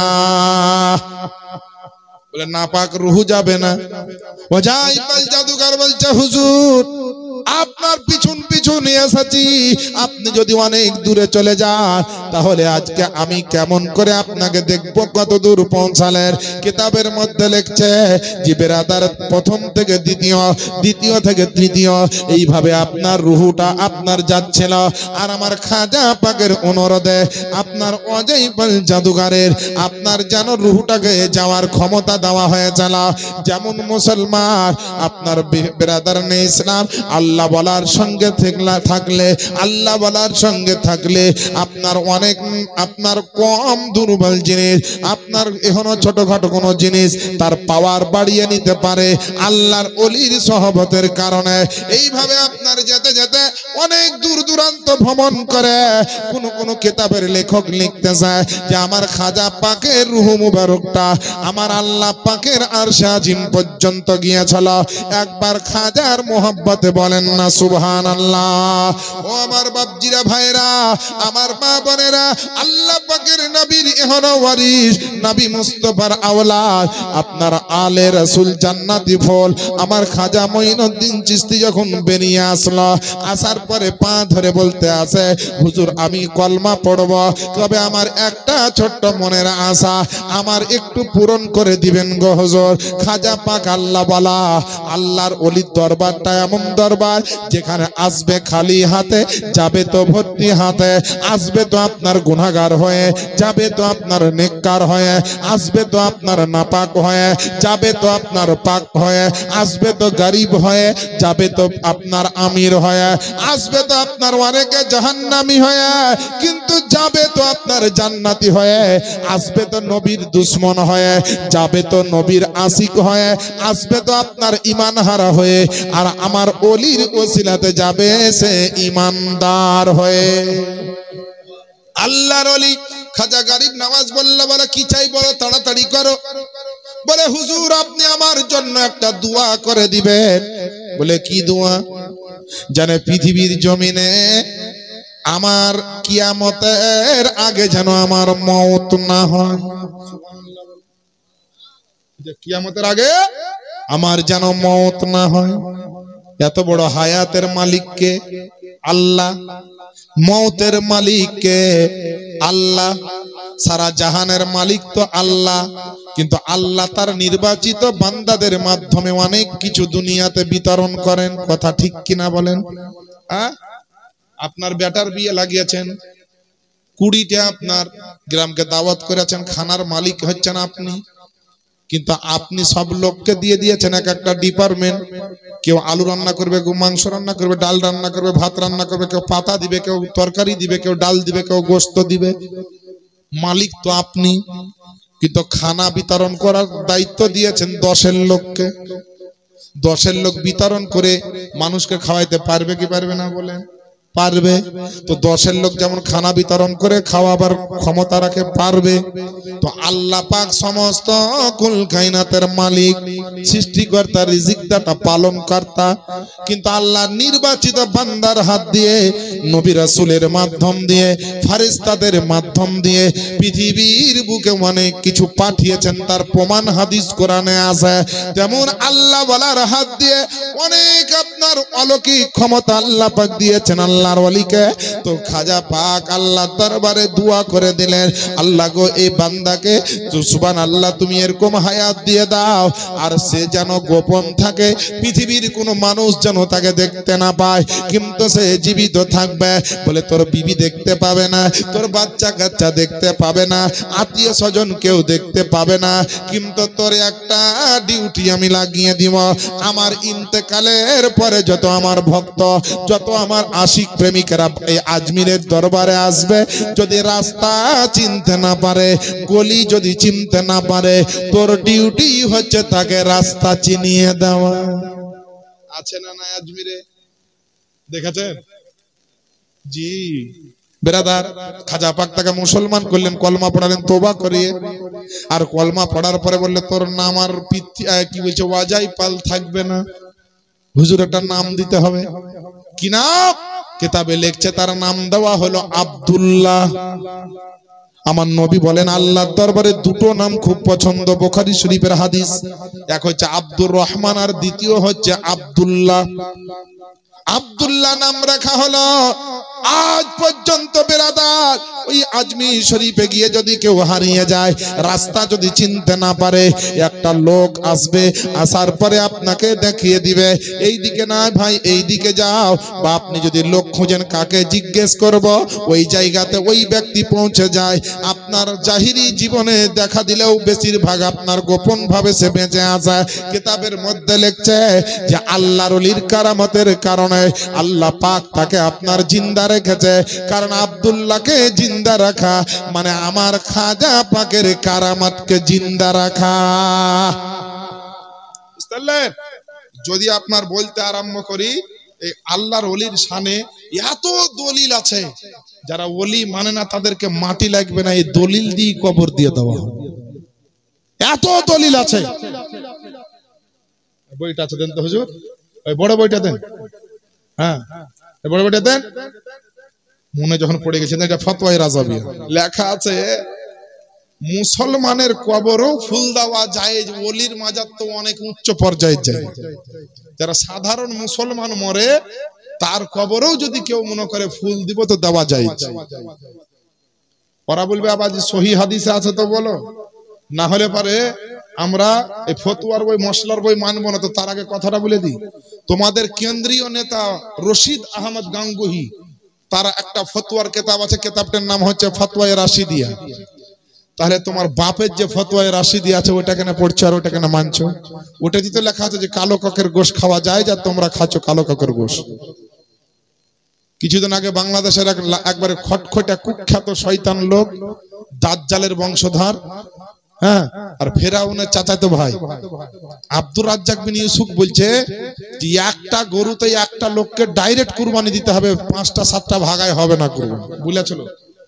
আবার ওদের কাছে এই মশলা কেমন দেখেন, বলছে যেইগুলা শরিয়াতে খাওয়া হারাম ওগুলা ওদের কাছে জায়েজ, আর যেইগুলা খাওয়া সুন্নাত মুস্তাহাব মুস্তাহাসান এগুলা ওদের কাছে বেদাত। কেন? কিছুদিন আগে বলেছে যে গরুর যে অন্ডকোষ আছে এটা খাওয়া জায়েজ। আপনি ইউটিউবে খুঁজেন আচ্ছা কিনা, যদি না থাকে তো জিয়াউল মুস্তাফাকে বলুন। বলছে গরুর অন্ডকোষ খাওয়া জায়েজ। মহিলারা নাপাক অবস্থায় ঋতু অবস্থায় কোরআন শরীফ স্পর্শ করতে পাবে। এরা সব আব্দুর রাজ্জাক কোম্পানির আপনার ফতোয়া, মুনতাখাব মাসাইল ফতোয়া রাজাবিয়া। এই কিতাবে লেখা আছে এই মাজার সম্পর্কে, মাজারে যে উরুস করি, চাদর দিই, ফুল দিই, আছে না নাই শুনেন। গভীর রাতে যায়, সব চেতন আছেন না ঘুমিয়ে গেছে? আচ্ছা চেতন যারা যারা আছেন সকলে একটু জোরে বলেন তো সুবহানাল্লাহ। কে বললেন না বললেন আমি তো বুঝতে পারলাম না, একটু হাত উঠিয়ে বলেন তো সুবহানাল্লাহ। কার কার হাত উঠানি দেখছি, কিন্তু আমি জোরে বলেন সুবহানাল্লাহ। নারায়ে তাকবীর, আল্লাহু আকবার বলেন। নারায়ে তাকবীর, নারায়ে তাকবীর, নারায়ে রিসালাত, মাসলাকে আলা হযরত। আল্লাহ পাক আপনাদেরকে সালামতে রাখুক, আমিন ইয়া রাব্বাল আলামিন। বিরাদরান ইসলাম, আরে দেখেন এত বড় বড় আলেম আছে, আমি জিয়াউল মুস্তাফাটা ছোট আলেম আপনাদেরকে বলছি। কোরআন শরীফ পড়াও নিষেধ, কোরআন শরীফ স্পর্শ করা নাপাক অবস্থায় হারাম। कुरान शरीफ ला यमस्सुहु इल्लल मुतहहारुन, इसको पाक लोग ही छू सकते हैं, पवित्र लोग ही छूते पाबे। हाँ महिलारा ऋतु अवस्थाय যদি মনে করে কাউকে শিক্ষা দিব তো কোরআনের আয়াতগুলা কেটে কেটে সাক্তা করে করে পড়াইতে পারে। দরুদ শরীফ পড়তে পাবে, অন্য দুয়া দরুদ পড়তে পাবে, কিন্তু কোরআন শরীফ পড়া নিষেধ।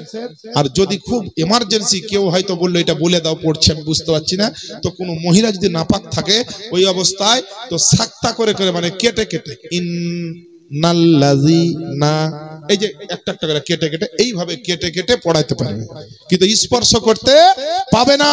অরিজিনাল পড়ে বলছি আপনাকে, কিতাব দেখে বলছি, এই কিতাবটার মধ্যে 103 পৃষ্ঠাতে লেখা আছে মুসলমানের কবরে ফুল দেওয়া, ফুল রাখা জায়েজ আছে। এই আইমায়ে ইকরাম থেকে আরম্ভ করে সবাই বলেছে যে কিতাবটা হচ্ছে ফতোয়ায়ে হিন্দিয়া, যার অপর নাম হচ্ছে ফতোয়ায়ে আলমগীরি। এই কিতাবটি 10 খণ্ডে বিভক্ত, তার পঞ্চম খণ্ডের 351 পৃষ্ঠায় লেখা আছে যে এইটা ফুল দেওয়া মাজারে কিংবা কবরে, মুসলমানের কবরে এবং মাজারে ফুল দেওয়া, উরুস করা, তারপরে ফাতিহা পড়া, এগুলা সবই জায়েজ আছে এবং মুস্তাহাসান কাজ, মুস্তাহাব কাজ। একটা কিতাবই যারা মানবে তাদেরকে দেখা আপনার যথেষ্ট। এই যে কিতাবটা, এটা তো আমার নিজের বাপের ঘরের কিতাব ছাপা লাই, আর কিতাব ছাপা মেশিনও আমার বাড়িতে নেই। এখানে বড় বড় যোগ্য যোগ্য আলেমে দিন বসে আছে। একটা হলো এবারে যে কবর জিয়ারত বা মাজারে ওলির কবর জিয়ারত করতে আসি, এই কবর জিয়ারত করতে যাওয়া চলবে কি চলবে না, এটা মুখস্থ আছে, তাও আপনাকে আমি বলি, এটা রাখেন তো হুজুর, আমার দিকে। এটা হচ্ছে একটা মারাত্মক জিনিস, এটাতে যে সে জিনিস ভরা নাই। একেবারে বুঝতে পেরেছেন, যত রকম দুনিয়াতে ভাইরাস উঠেছে লামাজাবি ওয়াহাবিদের, ওই সমস্ত ভাইরাসকে এতই শেষ করে দেওয়া হবে। এত একদম 1500-এর ওপর খালি কেতাব ভরা। এই 1500 বালা কেতাবের এই বাক্স এখন আর খুলবো না, খুললে সারা রাত পার হয়ে যাবে। খালি দেখে রাখেন যেটা আছে না না এই জিনিসটা। যারা যারা দেখবেন পরে আবার বসবেন আমার কাছে, দেখেও নিতে পারেন যেটা বলবো।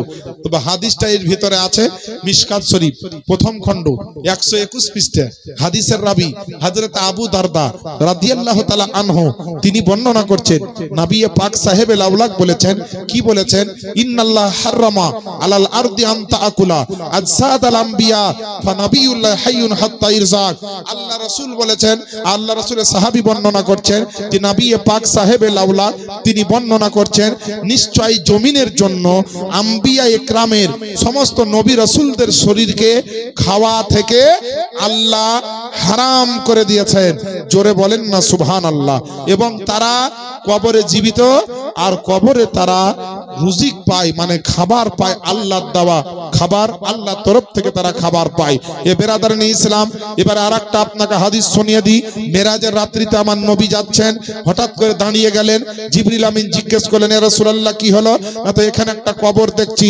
বলে কবরের ভিতরে কি হচ্ছে সেটাও দেখছি।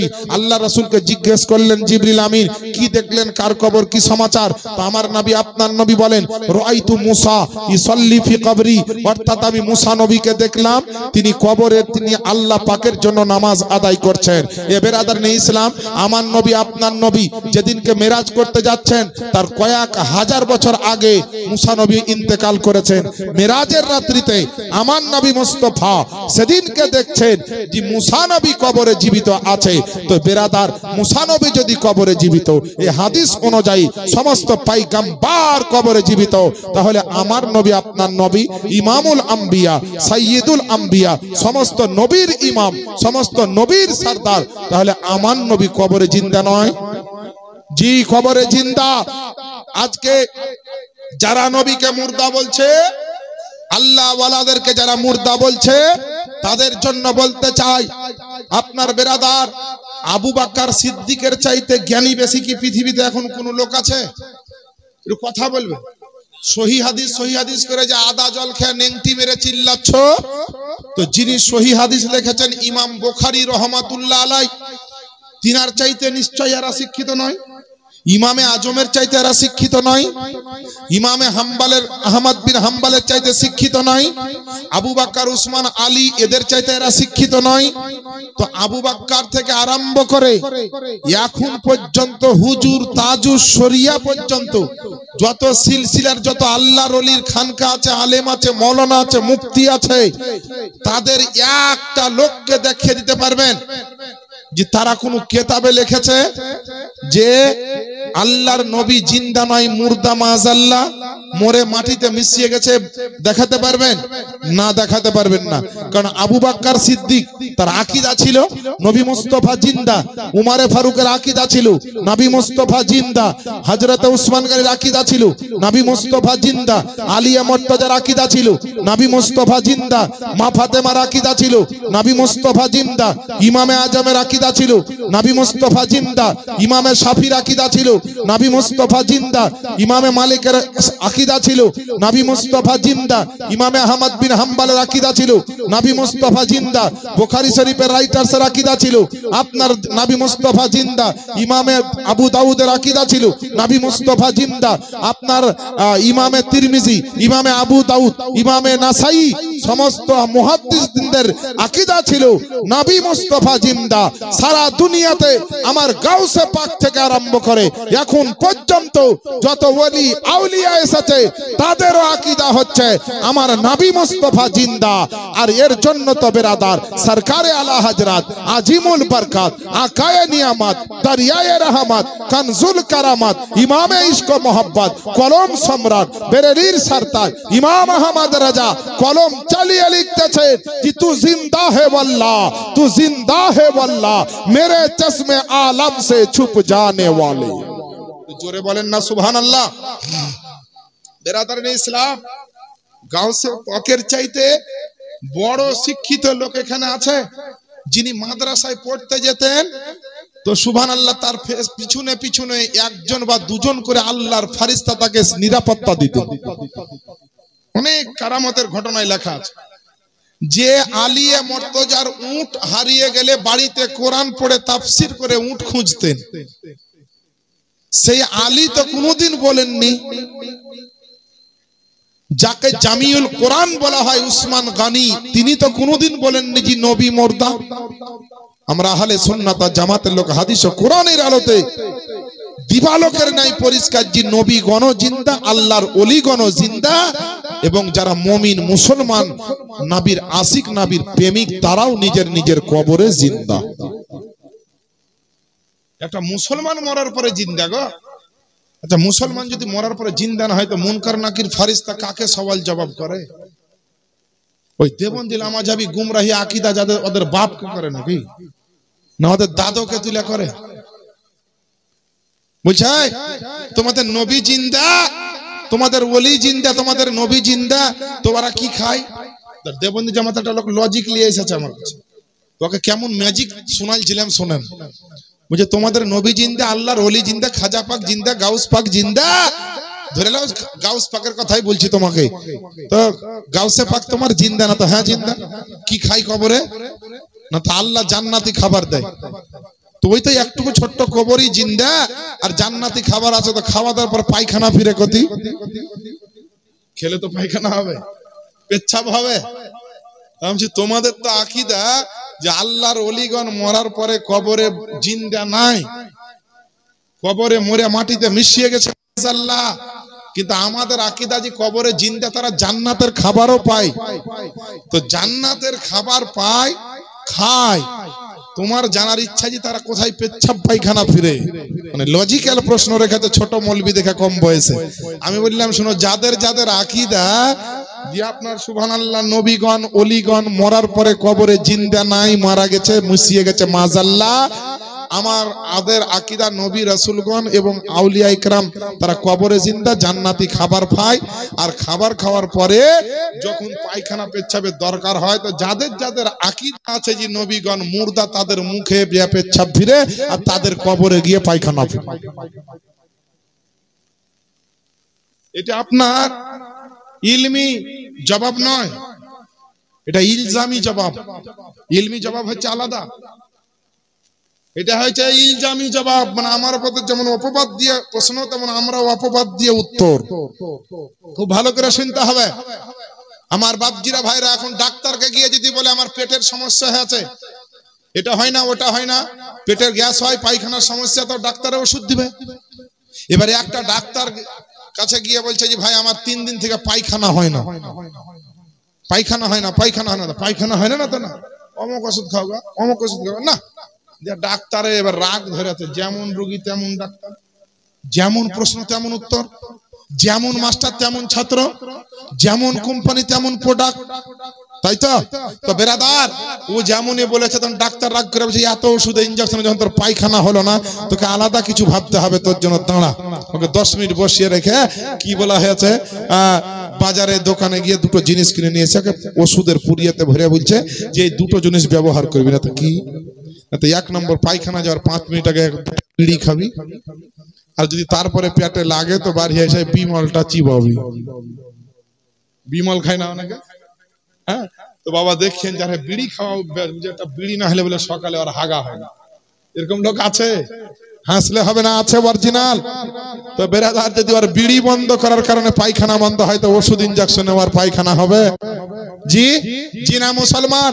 তো লামাঝাবি ওয়াহাবিদের যেমন প্রশ্ন হবে, আমার আহলে সুন্নাত ওয়াল জামাতের আকাবির উলামা ইকরাম থেকে আরম্ভ করে সিনিয়র জুনিয়র তারা সবাই রেডি আছে তাদের প্রশ্নের উত্তর দেওয়ার জন্য। এ বেরাদারান ইসলাম, আমার বাপজিরা ভাইরা, আল্লাহ আল্লাহ রসুলের মহব্বতে এই যে মাজার শরীফে এসেছেন, এই মাজার শরীফে আপনার আসতে হবে, জিয়ারত করতে হবে, সালাম করতে হবে। আচ্ছা বেরাদার, তারপরে উরুস করতে হবে, চাদর চাপাতে হবে। আচ্ছা বলেন, এই গ্রামে এলাকার লোক না হয় ভুল করে চাদর চাপাচ্ছে, চাদর চাপা জায়েজ নাই মনে ভাবলাম 1 সেকেন্ডের জন্য, যে ভুল করে লোকগুলা চাপালছে, তো আমি জিয়াউল মুস্তাফা আমিও কি ভুল করব? আমিও কি ভুল করব? জি না, আমিও তো চাদর চাপার সময় চাদর ধরলাম, ফাতিহা করলাম, দোয়া করলাম, চাদর চাপালাম। আমার আহাদ আলী সাহেব কি বলা, যোগ্য বাপের যোগ্য সন্তান। ও মায়েরা, আপনাদেরকে বলি, দরুদ পড়বেন, সালাম পড়বেন, ইয়া নবী সালামু আলাইকা পড়বেন, আল্লাহর ওলিকে মানবেন, আল্লাহর ওলির মাজার আপনার সুবহানাল্লাহ পাক পবিত্র স্থান। মহিলারা উঠবেন না, মহিলারা বেপরদা হিজাবেন না, মহিলাদের উঠা কিন্তু নিষেধ আছে, এটা মানতে হবে। খালি কিন্তু পীর মানলি হবে না, পীর মানার সঙ্গে সঙ্গে শরিয়াত মানতে হবে। শরিয়াত মোতাবিক পীর আল্লাহর ওলিকে মানেন। একদিকে যেমন খাজা পাক, আর একদিকে আমার গাউসে পাক। এইভাবে পৃথিবীতে অনেক আল্লাহর ওলি এসেছে। বেরাদারান ইসলাম, আমার বাপজিরা ভাইরা, এই রকম যদি ঘটনা আপনাকে শোনায়, দিনের পরে দিন আর রাতের পরে রাত কাটতে থাকবে। তবে চলেন আল্লাহর ওলিগণ কবরে কেমন জিন্দা, এটা বলেই কিন্তু বক্তব্য শেষ করব, আর ইয়া নবী সালামু আলাইকা পড়বো। তার আগে একটু বলে দিই যে মানুষের মরণ আর জীবন আল্লাহ কেন তৈরি করে। কোন গবেষক, কোন রিসার্চ সেন্টার, কোন রিপোর্টার, কোন সাংবাদিক, কোন প্লে স্টোর, কোন গুগল, কোন ইউটিউব চ্যানেল কেউ বলতে পারবে না আপনাকে যে আল্লাহ পাক মানুষের মরণ আর জীবন কেন তৈরি করলেন। কিন্তু আপনার আমার ঘরের, মুসলমানের ঘরে ওই প্রাইমারি বাচ্চা ছেলেরা পর্যন্ত আপনাকে বলে দিবে আল্লাহ পাক কিসের জন্য এই মরণ আর জীবনটা তৈরি করেছেন। আমার আল্লাহ পাকের পবিত্র কোরআন উঠিয়ে দেখুন, কোরআন শরীফ আপনার 29 নম্বর পারা, সূরাটির নাম সূরা মুল, তার 2 নম্বর আয়াতে আমার আল্লাহ পাক ঘোষণা দিচ্ছেন, আল্লাযী খলাকাল মাউতা ওয়াল হায়াতা লিয়াবলুয়াকুম আইয়ুকুম আহসানু আমালা। আমি এবং তোমাদের মরণ আর জীবনকে এই কারণে আমি সৃষ্টি করেছি যাতে তোমাদের মধ্যে প্রতিদ্বন্দ্বিতা হয়ে যায়, তোমাদের মধ্যে আজমাইশ হয়ে যায়, তোমাদের মধ্যে পরীক্ষা হয়ে যায় যে তোমাদের মধ্যে আমার উত্তম বান্দা কে। জোরে বলেন না সুবহানাল্লাহ। আমার বাপজিরা ভাইরা, একটা প্রশ্ন জানলেন, এই পৃথিবীতে আপনার যারা এসেছে তাদেরকে চলে যেতে হবে, কিন্তু আপনাদেরকে একটা মুসলমান আজকের জালসা থেকে কয়েকটা মেসেজ দিব যা জীবনে কোনোদিন শোনেননি। আপনারা মুসলমান আজান ভালোবাসেন, নামাজ ভালোবাসেন, মওতের সময় মানুষ গিয়ে জানাজার ময়দানে যান। পৃথিবীর জমিনে সর্বপ্রথম কোন মানুষের জানাজা পড়িয়েছিলেন? আমার নবী। আপনারা আরেকটি কথা আপনাকে জানাবো, দুনিয়ার জমিনে সর্বপ্রথম কোন ব্যক্তি আপনার আযান দিয়েছিলেন এটাও আপনাদেরকে শোনাবো। একবার আল্লাহ পাকের নবী মুস্তাফার মহব্বতে একবার জোরে জোরে বলে দেন না সুবহানাল্লাহ। কে প্রথম আযান দিয়েছিল জানে? আপনারা হয়তো বলবেন হযরতে বেলাল, কিন্তু না, হযরতে বেলাল প্রথমে আযান দেননি। আবার যদি জিজ্ঞেস করা হয় সর্বপ্রথম কার জানাজা হয়েছিল, আপনারা বলতে পারবেন না। মদিনা শরীফের মসজিদে নববী শরীফ যখন তৈরি হলো, সর্বপ্রথম মসজিদে নববী থেকে আপনার চেরাগ জ্বালিয়েছিল, মানে লাইট জ্বালিয়েছিল বলবো। অনেক অজানা তথ্য আপনাদেরকে দিব। ডেকে না মদিনায় আকা, ডেকে নাও মদিনা, পূরণ করে দাও আমার, পূরণ করে দাও আমার মনের বাসনা,